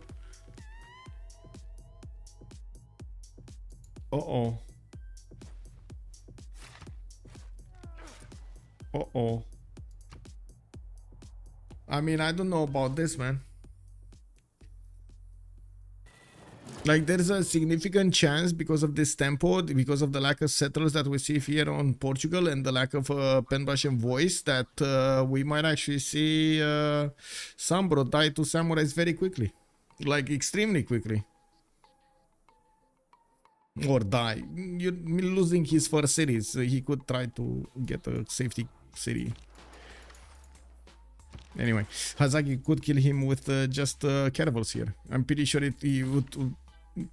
Like, Portugal would barely be on Batras while Japan would get his caravels out. Anyway, we do have a 5th city over here from Japan in the north, and he does have harbors coming out from Kyoto as well in the coast in the south. Only +1s though. It would have been nice to have a little bit more adjacency, especially for those shipyards later on, but the fact that he can actually use the production of his capital to pump out boats is still helping him out here in this situation. Getting his government plaza to actually hit districts from Nagoya, from Kyoto and Osaka. In between, we're going to need to see how he's going to try to set up some industrial slash aqueduct slash dam setup here in between those tiles while he's getting Pingala in the city of Osaka. This city, man, this city is gonna just be awesome. Like, this one city is giving him, check this out guys, 13 science. That's before Pingala gets in there. 28 science and 37 culture, while this one city is giving him 13 science. This might prove troublesome for SunBro, but he will pull through. Alex 2005, keeping the hope alive. Me likey. Also check Rome's religion. I did check it. Did I not check it, Ox Daniel? I don't know. Did I not check it? I think I did check it. Also, Salty is saying that she is always biased and she won't deny it. I mean, you know, thank you for your candor. I gotta say, we need more candor in our life. This might prove trouble. Okay, I did read that. Anyway. Now we do need to take a look at the man with Ghenghis Khan. He's gonna have the responsibility of attacking into Egypt and trying to derail into him. We do have Wolostron coming up from Al Malik, and I do see he's getting his horses from Ulaanbaatar. Just one horse unit is gonna come out of that city. Chuck is also calling out a relobbying for next time because he does have the trade bug, and I would imagine it's the gold bug, trade bug, right? It's the one that actually doesn't allow you to ask gold from your teammates. We do have a settler from Karakorum, and I do see Governor Victor is established in the capital. This makes me think he's actually going to go for a Victor III, the strategy, which is very unnerving to me. You see, wait, so okay, Victor III strategy, basically, you get, you try to get as quickly as possible to the ability to build the terracotta army and the spies, right? And after you do that, you do get your spies with intelligence agency and you with Karakorum, and but he actually doesn't have the intelligence agency in Karakorum. It's in Al Malik. But anyway, you can train a spy over here in Karakorum, and you're gonna get the extra. You're gonna get the extra promotion on that spy, and then you get Terracotta Army immediately after, and you get level 2 spies, and that actually gives you the double advantage against your opponent with already the Ghenghis advantage. So yeah, possible +12 over your opponent. It's very strong, but I don't know, man. I guess it is hard for me to judge in this particular situation if it is going to be more worth it than trying to be big, trying to get I would say more cities, be bigger. I would imagine he would at least gonna need to settle 5 to 7 cities. Okay, let me get back into the lobby here. I'm sorry for the pause. It is what it is.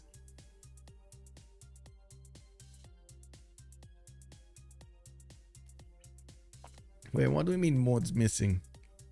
I ain't missing no mods. I know I ain't missing no mods. Multiplayer helper, spectator mods, better balance starts, better balance game. Yeah, it's all there. Anyway, I guess we're gonna need to wait for everybody to join back in the lobby. So chat, how is your Thanksgiving today?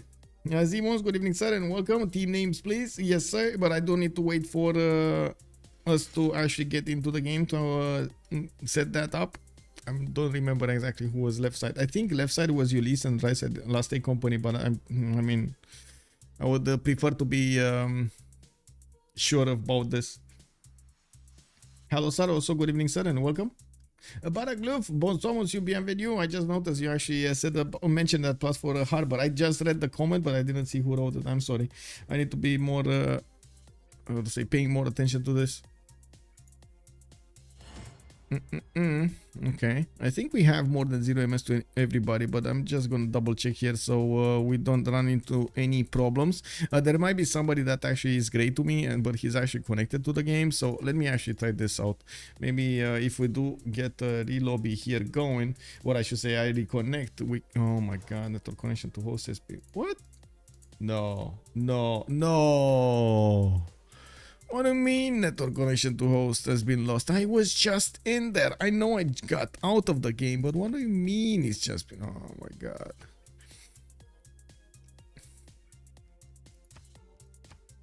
Okay, there we go.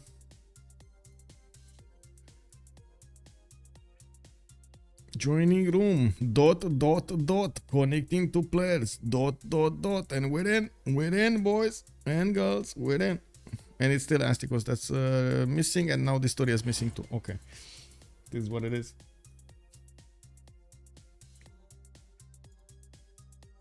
Sandorius also saying, I was looking up earlier to see if you have the same holiday there, but guess not. But I did notice your Dragobeta holiday, which is our Valentine's Day. Can you talk about it? I guess it's basically, we kind of adopted Valentine's Day, to be honest. It's kind of the same period. We just call it Dragobete. And I'm not sure exactly why they chose that name in particular, Dragobete. It is what it is. I think one of the traditions, I don't know if you have this, going on in that period in Valentine's Day, but one of the traditions that we have in Romania is we call them mărțișoare. I'm not sure exactly how to spell it out in English. It's basically something that you actually get to put on your hand, or get to put it as a pin, and we give them everywhere. Oh, actually, wait, is that not Valentine's Day? Is that Dragobete? Give me a second. That I think is Mother's Day and Women's Day. As you can see, I'm not really up to date with all of the traditions in Romania, but I guess I can get myself up to date. So, okay, yeah, I can talk a bit about this. Dragobete, what is? It's a traditional Romanian holiday celebrated on the 24th of February. Dragobete was the son of Baba Dokia, okay, which stands for the main person in the myth related to spring arrival and the end of a harsh winter. Due to the endless kindness, he was chosen, according to some sources, by Virgin Mary to be the guardian of love. Oh my god. Cupidon and stuff like that. The day is particularly known as the day when the birds are betrothed. It's said that if boys don't meet the girl they like, they will have really bad luck for the rest of the year. It is around this time that the birds begin to build their nests and mate. On this day, considered locally the first day of spring, boys and girls gather vernal flowers and sing together. Ooh la la! Maidens used to collect the snow that lay on the ground in many villages and then melted, using the water in magical potions throughout the rest of the year. Oh my god. They're doing magic, guys. They're doing magic. How can we protect ourselves? Can somebody get a special equipment from like one of the games here to protect ourselves? Those who take part in Dragobete customs are supposed to be protected from illness, especially fevers, for the rest of the year.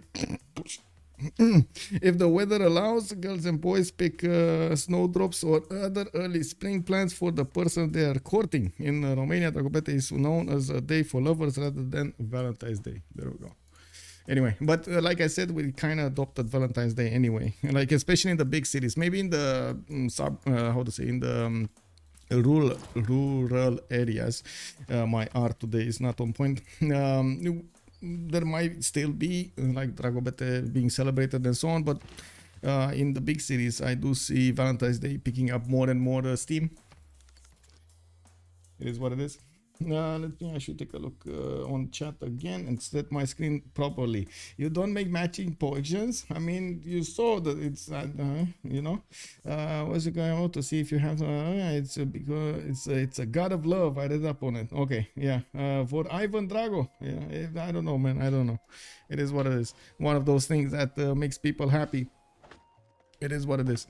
We do have Khmer getting another settler towards the northwest. I do see he did take over the city of Nazca with his galleys, and I do see he's getting another settler towards the southeast of Angkor Thom, expanding as soon as possible so he can be big next time. He does have a ancestral hall finishing up before these settlers are going to get to their locations.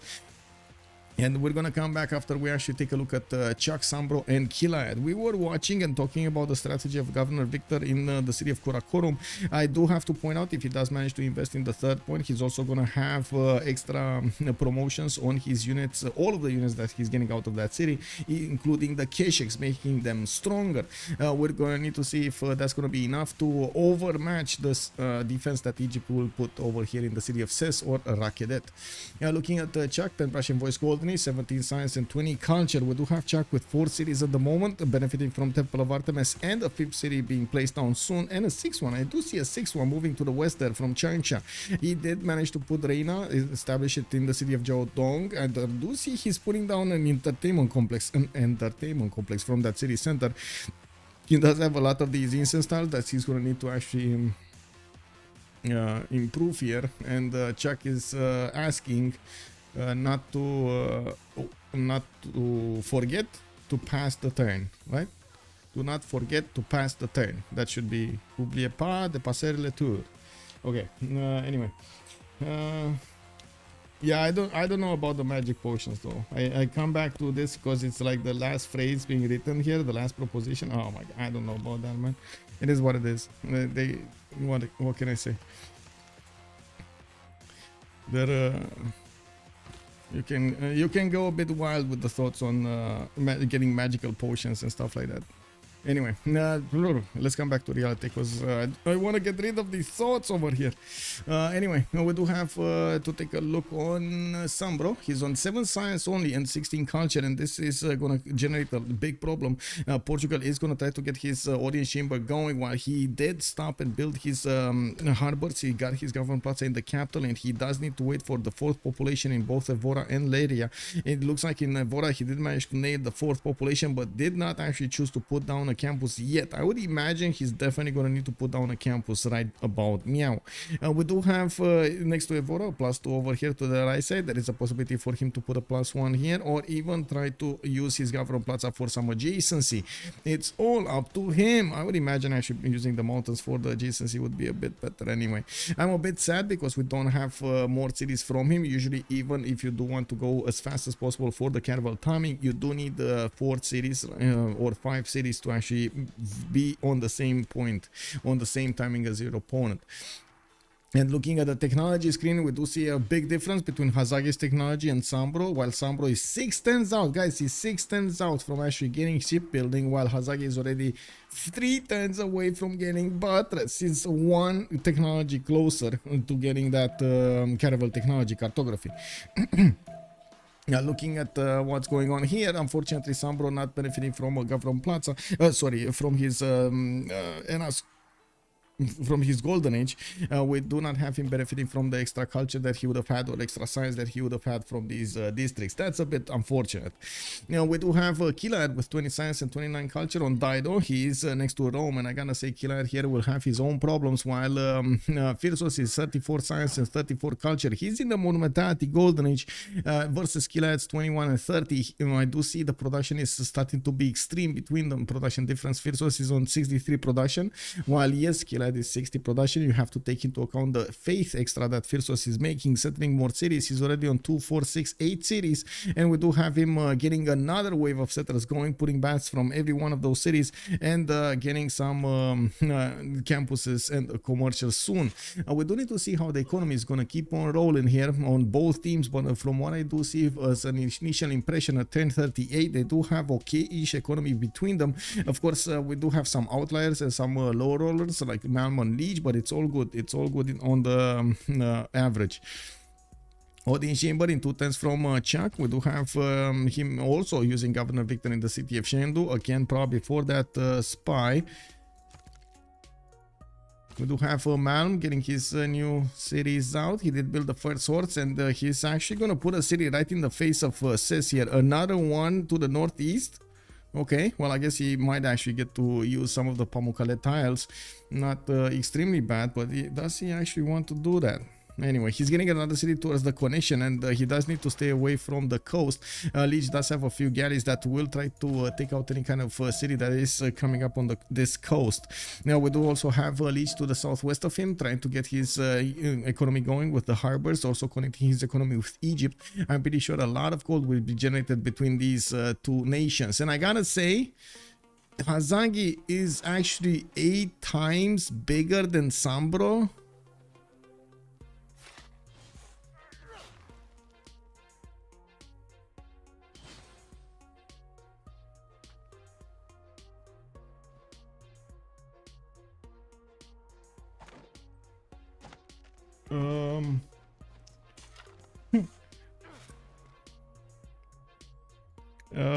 Yeah.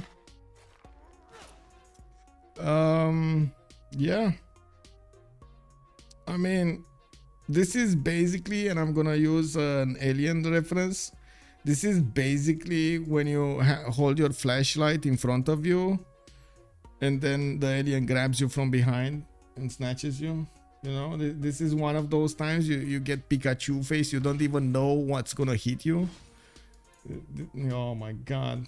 Salty Capybara is biased towards the correct player. Oh, I see. There were some shots fired over here between Salty and Alex. Okay, I see. Also, R360, hello there, sir, and welcome. Hazaggi has crazy stats for 1039 Unreal. Yes, and Phyrsos is not far behind. I gotta say, Phyrsos is gonna get to explode here pretty quickly. He's just getting a few of these libraries going, and I'm pretty sure when he's gonna set up all of his production, he's gonna be sky high here. I do also notice they are starting to recruit the scientist screen.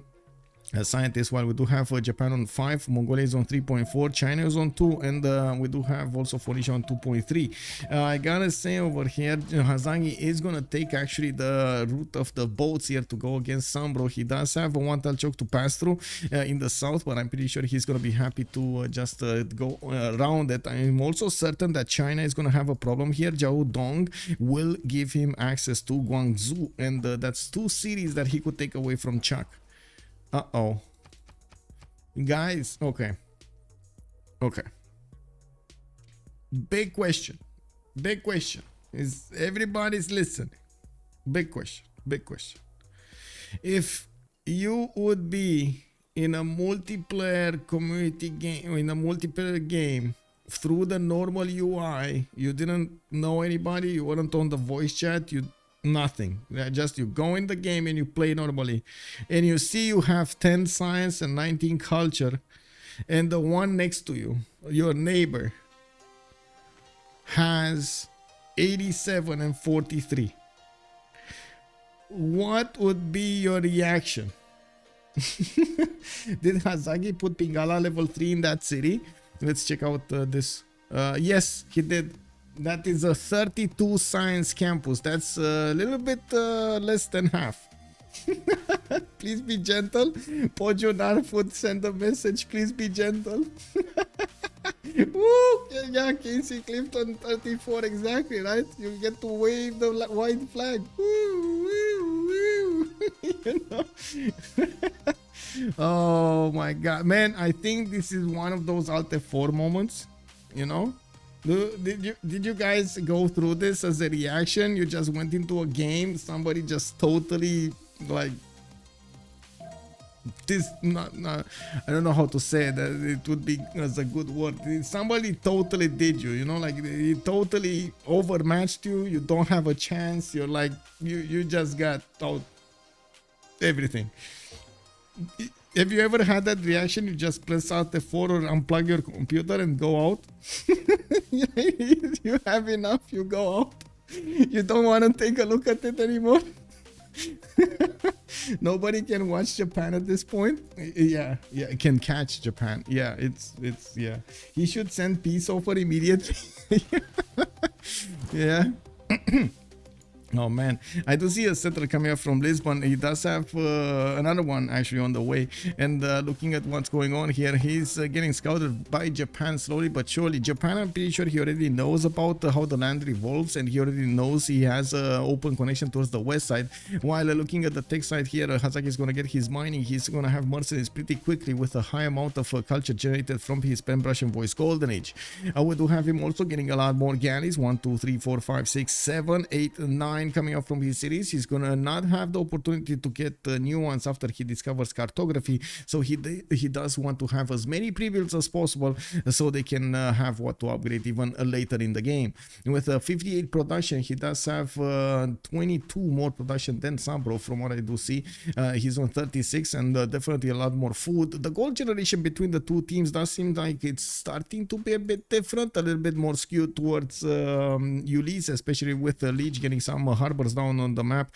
He's starting to get those trade routes connected to Egypt and also gets in some gold, while Malm doesn't really have the chance to do so. He didn't get that coastal city on the right side. He only I would say he wanted to push as much as possible Egypt and get into his territory, so he slows him down. Unfortunately, the land actually gives such a good defensive opportunity for Egyptian Cleopatra that we do have him just not even bothering with a big army, just sitting behind rivers, sitting behind mountains and hills, and letting over here Mongolia drive a wedge between him and Dido. Well, we do have campuses also coming around from Malm. He is on 28 science and 29 culture. Well, Astikos is on 30 and 31. They're keeping up with each other. They're not really outpacing each other here.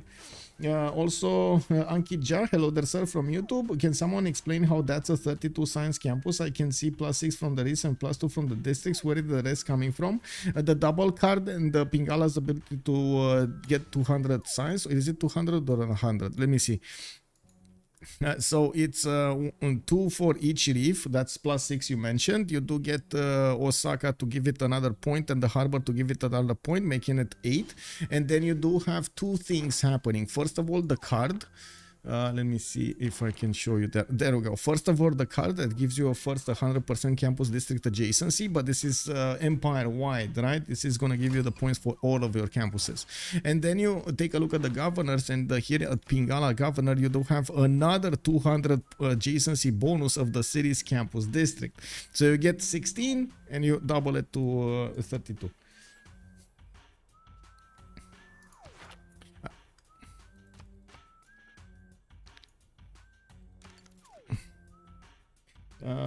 Yes. One campus to rule them all, exactly like Salt is making it here. Here's 10 gold to compensate for your troubles. Yes, guys, did anybody finish the challenge for Pericles? Did anybody finish the challenge? I would really love to know if you did.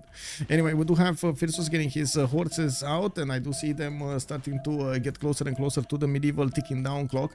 We do need to see how fast and how much gold they can actually acquire on each side, because I'm pretty sure they're going to need to upgrade SunBro and Malm, or give some gold to Malm soon. We do have Hazaggi with 85 science, 45 culture, only 200 gold in the bank, but I gotta say, since he is going to get mercenaries well before he's gonna upgrade, that means he's also gonna get access to the 50% off card to upgrade, making these upgrades cost only 90 gold instead of the 180 original. He's getting a wave of quadrims, and I would actually say this is the time, this is the moment. Hazaggi is gonna go ahead. We're gonna need to see him smash through his opponent's cities. Wait, Alex 2005, I got bored halfway through. Base game is so boring. I have mixed feelings about it, actually, because I mean, one of the things, it is actually quite a challenge. You actually will get defended over there. You have problems with amenities. You have quite a few things that you need to take care of. If you're not fast enough, you're not going to get a religion. There are some challenges throughout. Amenities, you only have like one amenity on your old continent, like die style. You need to trade everything up with other nations, and you also, of course, need to actually see them first. On the other side, to be honest, I didn't remember how simple simplified, I would say. Not simple, simplified the game was, like the UI and everything was, and how the different bonuses were rearranged, like the different cards that you had set up and the different bonuses for districts and so on, for internals that you have set up. There are like minute differences between what we play even in Gathering Storm versus what was being played there, like with no Gavron Plaza, with a lot of other opportunities. I'm on the fence on that. I actually liked it. I liked it. There's a lot more complexity to what we play, and it makes it for a much more competitive environment, I would say. But that was quite good. That is quite good. I like it. I personally like it. I don't know. Maybe I'm gonna start something up, but I do like it. It is what it is. I want to share my opinion. Now we don't have 2, 4, 6, 8, 10, 12 of these galleys coming out, and of course the upcoming quadrims are going to give him access to some frigates soon. It looks like he's actually passing the time to not get cartography yet until he's going to get mercenaries, and of course get the opportunity to half cost upgrade. We do have him with Zanghen and Aryabhata. That means somebody actually had the opportunity to get Hypatia, and it was a Malm. Malm will get his libraries to provide him an extra point of science, and of course get a free library somewhere. He tried building one in Al Malik, never got anywhere, while he did get Hypatia to activate in the city of Karakorum. I do see Magnus establishing Ulaanbaatar. He's getting another one of these encampments down, while he's trying to send a few horses to poke Egypt defenses in the east of Rakedet and Nekan, see what's going on there. Now we don't have some early theater squares being placed down from Egypt, and I do see he's trying to get his campuses going, making encampment training projects so he can acquire one of these generals for his troops. I'm pretty sure even one of the first ones would be good on him, while he's going to get the bonuses for the pikemen. Also, usually for a defense against Kesheks, especially mass Kesheks, you do want to use the pikemen, and they're much better suited to defending than the men at arms, especially with the +10 against the ranged units. They are very hard to counter. They do have a weakness though, and that is crossbows, and we're going to need to see if Mongolia is going to try to fix his like both ranged units over there, or what is he going to use against his opponent. Looking at the ticking down clock over here, we do have 10 more turns until the medieval era, and we do need to take a look how Rome has developed his cities. I did make a big prediction, turn 60, 65, we're actually going to see Rome here 100 plus points, 100, what did I say, 130 or something, science, or 150 science, 100 culture. We do have him right now on 53 and 61, and look how fast he's actually getting his theater squares down and getting his baths to sing here. New campuses, a +3 next to the mountains, and of course another +3 over here. I'm pretty sure he's gonna get to build all of his universities by then. And now we do have him with 131 production at the moment and 68 faith per turn. He's by far the most productive in the game, like by far the most productive in the game. We do have also Lege with 107 production and 105 culture. We do need to see what is he going to do about the east side. While he still needs to catch up quite a bit in his science and culture, he will have the opportunity to do so. The economy will play a very important role in the next few turns, while we do have the Japanese caravel navy being upgraded here in the borders of Osaka and Kyoto. We do need to see how fast he can actually get to SunBro, and if SunBro will have the opportunity to get his cities out. He does have more galleys coming out of his cities, but looking at Hazaggi's 92 science, guys, he's still so big, man. It's wow, just Hazaggi right here. He's so big, so big. You know, it's like SunBro is just getting mathematics, guys. Like he's probably never gonna get to caravels, like, or maybe get to caravels where like he has one city later, and that's about it. Anyway, I guess we'll see. Hazaggi still needs to actually take quite a bit of time to get there. It's not going to be fast. It's not going to be that fast. And looking at the admiral situation, I don't see an admiral here on the coast. Let's actually take a look what happened here. We'll have them locking down the admirals. The first ones with Portugal passing, Japan passing, Khmer passing. Phoenicia is going to get the opportunity next turn to pick or pass. And nobody else is making any other points. Looks like also Hildegard of Bingen will be one of the next scientists that's going to give 50 faith straight. And he's gonna get some extra adjacency from the faith adjacency of a holy site, which is kind of big, especially if you're Egypt over here. Plus, you would like a +7 campus, wouldn't you? Portugal safety settler. I didn't see one. I did not see one. No, I mean he's even for settling Japan.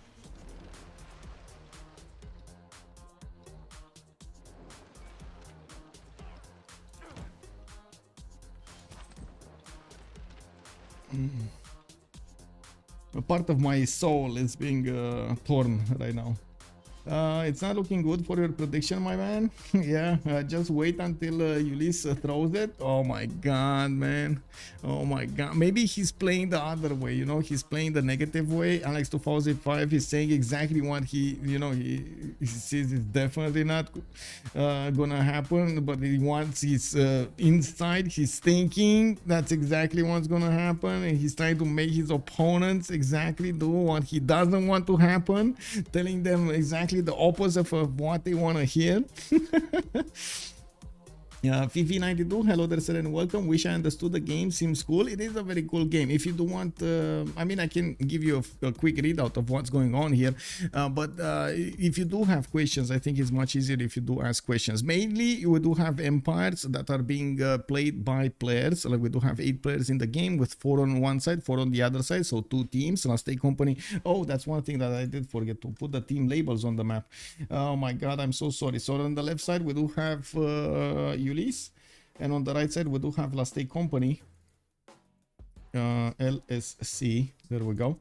Okay, there we go. We got both of them. So during the game in team format of 4 versus 4, they do need to get to a victory condition or make their opponents concede. That's also a possibility. They're using all of the game mechanics, trying to settle cities, trying to get more things improved, trying to make them better, trying to overwhelm their opponents.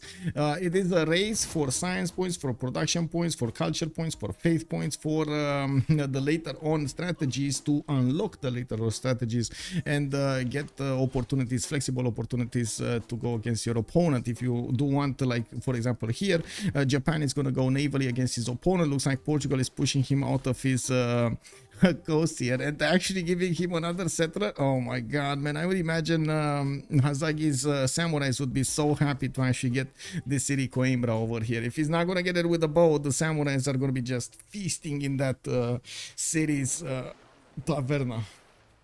Is that how you say it in English? Taverna? I don't think it's taverna. It's a bar or something. Anyway, how do you call a lounge? Is it a lounge? I don't know. How do you call it a lounge? Saloon. I believe you call it a saloon, right? It was from like the Wild West or something. Wasn't there saloons where you went and had a little bit of a drink, a little bit of food and stuff like that in cities, in like small cities?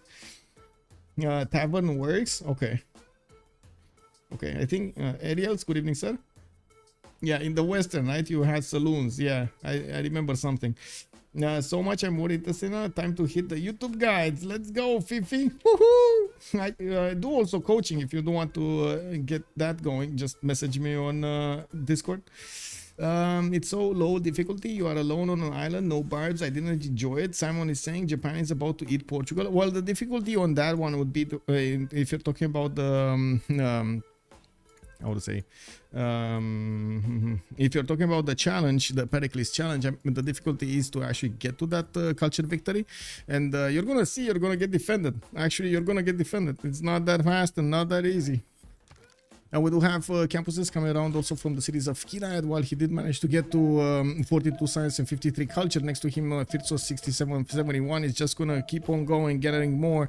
We do have him finishing up those campuses we were talking about, and with the extra production capability that he's gonna benefit from, it looks like he is outpacing Killayad in his production capabilities. 115 production only on Killayad, while Phyrsos is about to breach 200 if he didn't already. We do have him getting amphitheaters out for the extra culture, having still a lot of jobs to manage to get going, and he does have quite a few of these markets and commercials for the extra gold. We do have to take a look how Hazaggi is going to wrap around the territory here. Of course, Portugal is trying to respond with his own galleys in the water. We do have Portugal still 2 turns away from getting buttress and 4 turns away from feudalism, while his next door neighbor Chuck is going to be a bit faster on this. We do need to see if he's going to manage to have strong enough caravels to fend off Japan. Japan does have an extra +5 in the shallow water tiles, which I'm pretty sure he's going to want to benefit from. And I do have to point out that he still did not get an admiral. He still did not get an admiral. He has 2, 4, 6 cities soon, but he still did not get an admiral. Did they not pick some? They did pick some. Wait a second. What did they pick? Oh, so he didn't get one. Okay, he didn't get one. That's a general admiral. Okay, we do have Phoenicia here with Themistocles. We do have Artemisia being picked up also by Phoenicia, and it looks like Portugal is yes, a few points away. Japan is also a project away. He's getting a project. Okay, harbor shipping project in Kyoto. He has the ability to chop it if he wants to, so it should be fine. Yeah, okay. I do also notice he's putting cities in the north so he can connect them with his next door neighbor Rome. I'm pretty sure they're going to be quite happy to generate as much gold as they can from these cities. Phyrsos did go up to 80 science and 71 culture. As you can see, he's gathering so much more tempo. I might be wrong on my prediction, having it lower than on point. Oh my god, it might actually be, I underestimated how much science Phyrsos is gonna get. 11 Rome city gonna be huge. Yes. I mean, he just kept on doing it, man. Does he have 11 cities? 2, 4, 6, 8, 10, 11. Yeah, he does have already 11 cities. And look how quickly he actually improved everything, right? With the monumentality and his ability to buy stuff with to get stuff with Ancestral Hall, right? The free builders in the city, he just quickly chopped and improved everything he needed to in the cities that he just planted.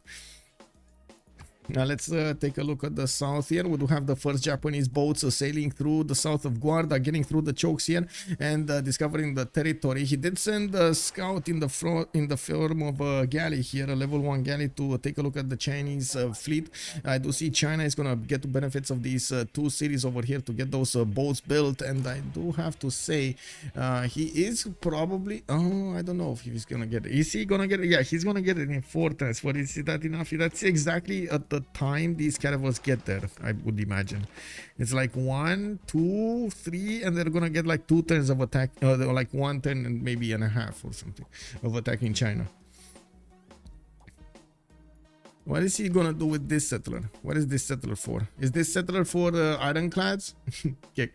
That's a long time. Or I'm pretty sure this is gonna be for frigates, right? He's getting yeah, this is for frigates. He does need a lot more frigates. Squadrons coming around. He's also gonna get to teleport his admiral here, which is gonna make it much closer to the front line, and of course getting that bonus much faster on his boats is gonna give him an edge against his opponent.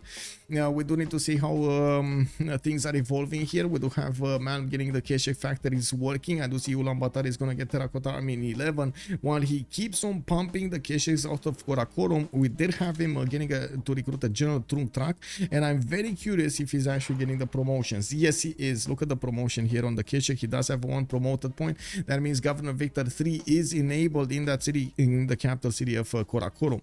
Now, I do also notice next to him Khmer here with 38 science and 48 culture, and started to focus on his economy more than anything else. He is on 172 production, 157 faith, and I gotta say he definitely needs a bit more stats, but he is still outpacing Malm in his development, and so it's still fine. It's especially like looking at the production difference between them. This is not even a comparison. We're talking about 4 times the production of Malm. It's 4 times the production, right? It's 240-ish of production if you couple the faith with the production, versus Malm 68. No, like 250 something, 240. He's playing as Japan perfectly. Yeah. LSC are so dead. Hello there, sir. Oh my god, are they? They didn't have a remap. Okay, in retrospect, after seeing the first map, seeing the second map, would you guys have still played the first map, where China had that weird spawn and they weren't really connected, but they still had some trade routes going? You know, Japan has 60s and more science than Rome. Yeah. Japan big, everybody big here, everybody big. We do have Phyrsos 90 science and 75 culture, while he's getting his next wave of temples. He's going to get a lot more culture. I would imagine he's going to want a second Penbash and Voice Golden Age instead of his monumentality, and I would imagine he's going to be a lot more culture in the next wave. I think actually he's going to be more than 100 culture by the looks of this. More than 100 culture at turn 60, 65. There are still 10 more turns that he can get that science, by the way, for the 130, 150 prediction I did. Looking at the west side, Killayad next to him might have the opportunity to go for a free inquiry golden age in the next one after he did finish a lot of his Squadrons. He's starting to get in a lot of gold, starting to put down the campuses next to them so he can get some extra science points. But he is still very low, 57 and 60. He does have almost the most science in his team, while of course he does have a decent amount of culture going. He does need a lot more if he wants to be competitive with Phyrsos. I'm pretty sure Phyrsos is going to want as much as possible to push towards the industrialization and try to get a lot of more production going, while he wants to keep his tempo going and get as soon as possible to tanks, to helicopters and so on, a unit that he knows he's going to get to push with very efficiently. We do have also Hazaggi taking it slow. He's actually not moving towards Chuck as fast as I would hope so, or what I would have seen. Let's actually take a look. Chuck is 3. No, it's fine. It's fine. It's actually as predicted, right? He's gonna get here and then he's gonna get the opportunity to start attacking the galleys. I gotta say, with the intel on opponents' movements over here, the galleys of Chuck are not that bad. They do have a +3 over the caravels. But anyway, the shallow water strength does nullify that, so yeah, it is what it is. And we're also gonna see how fast Japan can actually get his frigates out. These will skew the favor of the war in his hands here, or I should say skew the war in his favor. Ericsson also got recruited. If I remember correctly, wait a second, you can't teleport this from the harbor, right? You actually need to put it in the city center to teleport it to a new city, or can you use the harbor? Because I know, well, I was remembering some weird situations in which you couldn't because of the harbor. No, because Japan was on a lake all alone. In retrospect, I wouldn't miss a golden. Yeah, that's also true. I guess we won't see any samurais. Yeah, I'm very sad about this. I mean, he could still, I mean, whatever, man. I would have loved to see the samurai action, but I guess he definitely doesn't want to get an encampment down and get a general for them. I would have loved to see at least one to try to push into Coimbra. I'm pretty sure even alone he might have even taken that city before the caravel went out, especially if there's like no defense. Anyway, this attack is gonna start up, and as you can see, the Japanese caravels are getting right next to the Chinese ones. So we do have Jiao Dong filled with galleys. He just started chopping everything out of his territory to get these galleys going. Also, Chuck does have the benefits of Abu Al-Qasim Al-Zahravi. He is gonna get the extra heals popping off whenever these boats are gonna get the heals popping off. Looking at the era score screen, we need to start talking about this because we got 3 more turns out in the next era. We're rolling into the second one, and let's see, Lege 1 point out. He's gonna be very close to getting a second golden, and I'm pretty sure he will nail it. We do have Astikos with 71, 78, and that means he's 7 points out. That's a bit of a problem here. He might get the points in the last wave here, especially with what he has going around. 2, 4, 6, 8, 9 cities for him. He got a John, he got a Mariano Cheret Archer, he got his pikemen in the correct places. Where are the Kishiks going? Oh, hello. The Kishiks are gonna say hello to Khmer, because Khmer did actually come a lot more to the east side. Okay, and made it easier for Mongolia to go against him. Or are these just holding here?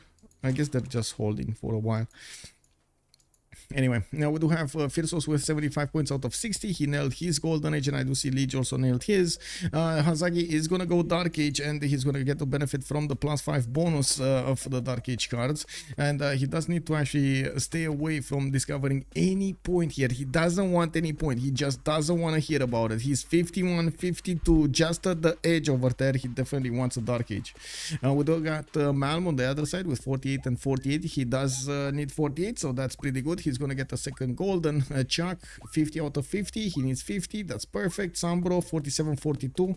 He's gonna go into a golden age this time because he's in a normal age now, and as you can see, it caused quite a bit of a problem in his territory. He's definitely getting outpaced here by Hazaggi. I gotta say, with the China's navy, I cannot say for certain anymore that Portugal is gonna die. I cannot say. Like, if it all depends right now on how they're gonna play this, because Japan will have frigates a little bit faster than his opponents.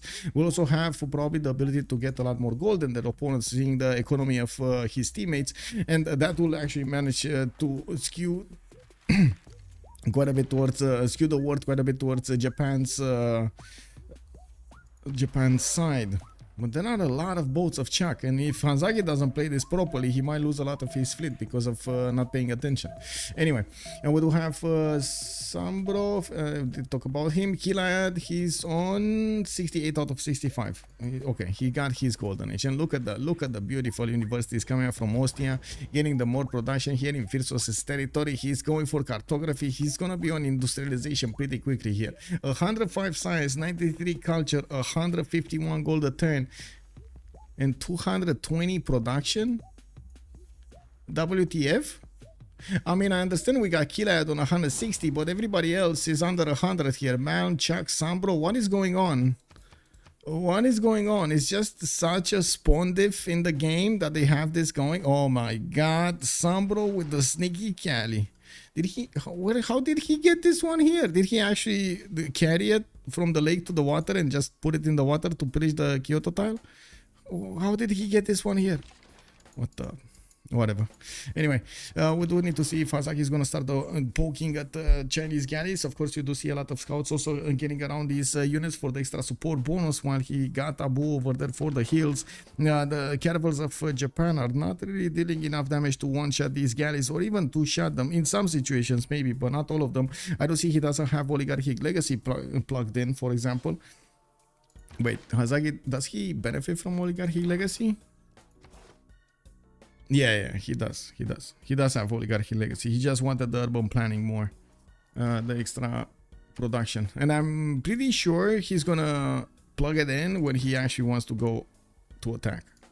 He already started his attack on Portugal, trying to get as many units as possible away from the upgrades. And yes, we do still have quite a bit of time until SunBro is going to get his cartography. 4 turns, that's how much time he has to keep all of these galleys alive. I'm pretty sure these are just going to feed promotions to the caravels of Hazaggi. And I do see he's not going to spend any extra time to actually take out the Chinese galleys next to the Jiaodong. If he does manage to actually get how to say, get a semicircle blockade on the city of Jiaodong. I think that's the correct one. Blockade is the naval one, right? Okay.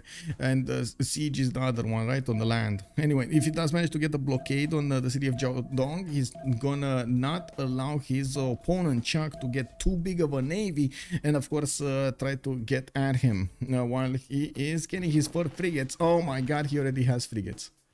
And he's gonna get printing in 2 turns, while Chuck just got his own printing. Wait, this boat should have +6 right now? No, they're still +3. Okay.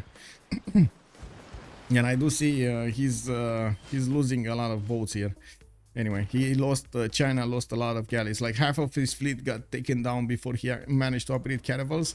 While SunBro is just gonna lose all of his galleys here. Right? Maybe 1 in the city centers, and that's about it. Now he's forced to get walls. He's forced to actually get as big as possible. The economy has been pillaged. We don't have any more traders moving between them, and that's also a lot of gold that Hazaggi did manage to get for his teammates. Looking at the yield stamp here, we got so much of a difference in gold generation between the 2 teams. I don't know how this happened. Like, honestly, I have a hard time seeing this happen because we have so many good connections. Like, there are like 4 members of Last Day Company clumped together, while we do have Ulyss in pairs of 2s. So, you know, they should have had a lot of how to say, economy. Like, look at these cities over here. They should have been trading with each other. I guess Mongolia didn't put a city on the east. That's kind of bad. No, that would have been nice, but we do already have China trading with Phoenicia. China was trading with Portugal. It's only, I guess, it's only Malm that's not getting these trade routes going. And the production capabilities between the 2 empires, oh my god, guys, Phyrsos is still 5, no, he's 6 times more production than SunBro.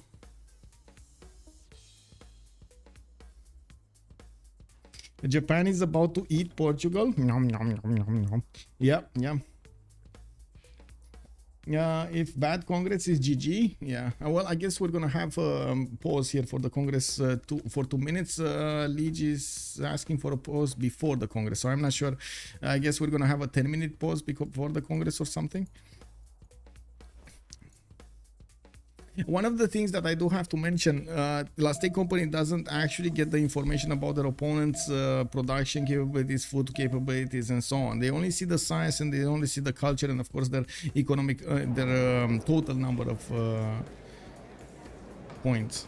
Okay, so let's actually see. This governor type gains a wildcard policy slot. This governor time loses. Okay, I guess we're gonna go. I'm first slot or second slot? Wait, I'm first slot. So I go A.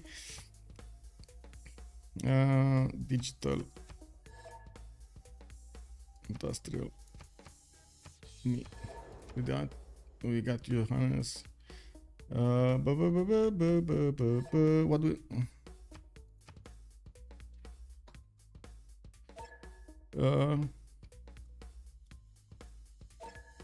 Wait, what's city state is missing? Oh, we got a victory. Oh my god, so good. I actually stayed here. I was thinking maybe I should actually go outside, but we got a victory. GG is coming in. And it looks like Ulyss gets another win on the board here on their side. I gotta say, after seeing them in the past few weeks, fall, you know, seeing them climb back up does make me get back on the horse here. We gotta see amazing. We gotta see also in the post-game chat now what's gonna happen here. This is the French community, I do have to say, and of course apologize. We're gonna have a lot of French being spoken in the upcoming minutes because we do want to hear their opinion, and there are quite a few French members over here on the stream that would like to know what's going on. I will try, and of course, if there's anybody that actually wants to get this, I would say, give us a better idea of what's going on over there, give us some translations in the chat, feel free to do so, because it does help every one of us quite a bit to hear from their perspective what did happen throughout the game. Let me actually put up on the screen here really quickly to take a look what's going on. And again, for some reason my Discord moved, my OBS moved actually. Let me actually take a look where they are in the channels, and we're gonna jump in to hear from them what did happen in the game.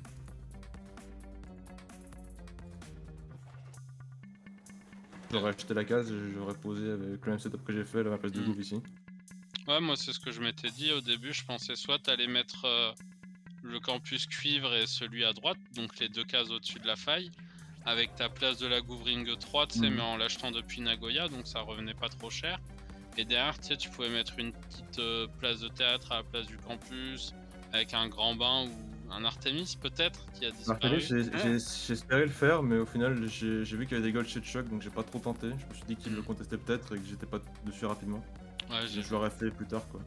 Mais du coup, ouais, on était en mode bon, Hazaggi il a oublié qu'il jouait le Japon. Bon, mes campus ont un petit bonus, quoi, ils ont un petit plus 1. Et puis le but, c'est de faire des campus pour faire paint and brush et toucher mercenaire très vite. Celui d'Osaka. Parce que là, tout ce que j'ai up, c'est avec mercenaire, hein. J'ai rien up en hard. Hein. Celui d'Osaka, il fait plaisir. Hein. Ah, celui-là, il est incroyable. Hein. On a regardé, il te donnait 32 de science. SunBro avait 10 de science. Bah, dans son empire. Même sans ce campus, je peux quand même up au même tour. Parce que là, j'ai delay 3 tours en faisant mining et des trucs de l'arbre du bas à la con là. Ah, on a vu. SunBro avait vraiment aucune stat, quoi. C'est le problème du Portugal, il n'y a pas de tempo dessus, quoi. Ah, surtout que là, il fait âge normal. Il se fait voler un bat. Première ère? Ah ouais, bah il était en âge normal là, ouais. Ah non, cette ère là. Non, première ère, vous avez pas vu? Ah non, j'ai pas vu. Il était en âge normal, j'ai pas fait gaffe. Le Portugal. Ah ouais, ok. C'est pour ça il était en 10-17 dans son caca. Ah oui, je voyais qu'il était pas bien, mais j'avais pas fait la relation. Bah il avait le Panthéon qui donne 1 de culture sur les... Ouais, c'est un peu bait. C'est ça. Et ce qui est dommage par contre, c'est au niveau du plan de jeu moi de Dido. Genre j'avais un plan de jeu totalement différent de ce qu'il a fait avec un dieu du ciel ouvert, puisqu'il avait genre sur B1, B2, B3 il avait 3 pâturages par ville. Du coup et il a settle B2 sur un tabac, du coup moi j'étais en mode en étant parti bad first élevage. J'étais en mode bah frérot, petit dieu du ciel ouvert. Alors j'aurais pas fait libre pensée, mais j'aurais fait dieu du ciel ouvert tous les jours. Parce que là il a pris un dieu de la mer, il a taffé 3 poissons. Ouais. C'est dommage. Il passe à côté de 8 de culture et ça lui aurait, bah surtout quand tu prends ton Panthéon en settle sur une luxe comme ça, tu l'as assez vite donc c'est beaucoup de tempo. Il y a eu pas mal de petits mistakes à gauche à droite. Pareil, Malm, il a pas dû faire gaffe, mais il a fait Victor Cap. Sauf qu'il a mis place de la Gouve dans sa B2. Ah merde. Ah, et du coup, l'espion, il pop sur la place de la Gouve? Bah ouais, mais là, il Ah, je s'en savais est pas rendu ça. compte à temps. Du coup, il était en train de bouger de son Victor et son... Hmm. Il était en train d'enverser son Victor et son Moksha, tu vois. Mais il perd 4 tours de Moksha et de Victor sur ses unités aussi. Et il va être obligé de délai son agence d'un tour. Putain, Fifi, il a l'air d'être trop bien, les gars. Mec, Oh, j'étais mais- trop bien. Fifi, tour 36, il avait 7 villes posées, 3 colons qui couraient. Et 2 Wonders. Et 2 Le seul truc Wonders. qui était pas ouf, C'est c'est des attraits qui que... t'a mis si bien? Le seul truc qui est pas ouf, c'est que j'ai posé 10 villes ancestrales avant Féo. Mais à part ça... Et Oh, il est beau le jardin. Oh, le jardin, il est beau. Je crois que c'est le jardin au petit. Hein. C'est le Est-ce qu'on- plus. est-ce qu'on rajoute aussi qu'il a pris une petite tempête qui ne lui a pas fait perdre un C'est seul pas grave. point de pop, mais qui lui a une 4 cases ou 5 cases. Ah ouais, je le vois pas. Ah, une 3-4 là. Il y a une 3-4, il y a l'encens, il y a le miel, Bah, en fait, c'était et pile en dehors de mes frontières. juste C'est la même au-dessus. chose. Ensuite, j'ai gros dessus. Ah bah, tu t'es mis bien. Après, bon, pile I en don't dehors know de why tes the frontières, others. moi je... I don't know why the others are not joining us, Malm, Chuck, Killayad, and SunBro. They're probably thinking what they did wrong over here, how they approached the game, that it went so south so fast. I mean, there definitely were a few major differences between the two setups over here of them, and it does seem like this particular setup doesn't work that well, or maybe it didn't work on this map. I would have loved to actually see and hear the opinion of Malm, Chuck, Killayad, and SunBro, and of course hear a little bit of Hazaggi's gameplay, but I guess we're gonna need to wait for them to finish the conversation they have. I don't know what they're talking about, but it looks like the story is making them, giving them some explanations or some. Mais le something. fait qu'ils aient fait des erreurs et que vous, à contrario, vous ayez énormément snowball sur vos landes, c'était un no match. Genre T30, le mec de chez eux qui avait le plus de prod en avait moins que... Que celui qui Celui en avait de moins de chez nous. Ouais, et c'était pareil pour la bouffe, mais genre de loin. Celui de chez vous qui avait le moins de bouffe, il était à 54, je crois. Et chez eux, celui qui en avait le plus, il y en avait un qui avait 48, et les autres, ils étaient à 39 max. Et genre vous étiez tous à plus de 55 et tout. Bah, c'est les C'était pics vraiment- aussi, quoi. C'est aucun pic, il y a aucun pic, il y a pas de tempo dans leur pic aussi. Bon, Bah c'est ça. nous, ça nous a fait peur, vous étiez encore une fois. Hein. Mais là, dans cette situation, mais. Bah, oui, Bah tu ça vois, te fait casser la gueule là. pareil chez Chuck, il settle T2 sur une Lux qui 2 fois. Et moi, GG. GG. GG. J'étais convaincu, Chuck, que t'allais prendre les plaines inondables. Ah ouais, non, il a hésité, hein, il a hésité. J'ai hésité, mais vu que ma cap est pas settle dessus. Guys, I'm just gonna send you to Lege's stream. You're gonna see it from that perspective. It looks like they're gonna keep on going about this. Every detail over there being talked in French, so I think it's just much better to have you on the French stream than on mine. Not keep you waiting over there and waiting for the translations. Thank you so much for everything. Much appreciated for the follows, for the subs. We're getting to that 7,000 number. We do have what 140 more. Let's get going. If you didn't click that follow button, just click that follow button now on Twitch. And let's get to 7,000. I do want to say also thank you so much for the comments and the support of the stream. Much appreciated for everything. You are amazing. Thank you for everything. Also, if you want to take a look at my schedule, you can easily take a look at my Discord using an exclamation mark in Twitch chat, or taking a look at the description of the video down below. I don't know exactly what game we're gonna have tomorrow, but we're gonna have a game tomorrow. I'm just waiting for all of the schedules to be set in so I can get one. I do know about one on Sunday, and I'm definitely looking as a hawk over there for those 2 versus 2s. I'm actually a little bit on the fence if I should start enrolling myself, like volunteering for some games or not, because of the overlap that might happen. Since I don't know the 2 versus 2s finals when they're gonna be. Anyway, in the meantime, I'm much appreciated for everything, and let's see each other in the next games. Let's go and watch Lege and have some fun with some Civilization 6 gaming. Bye bye.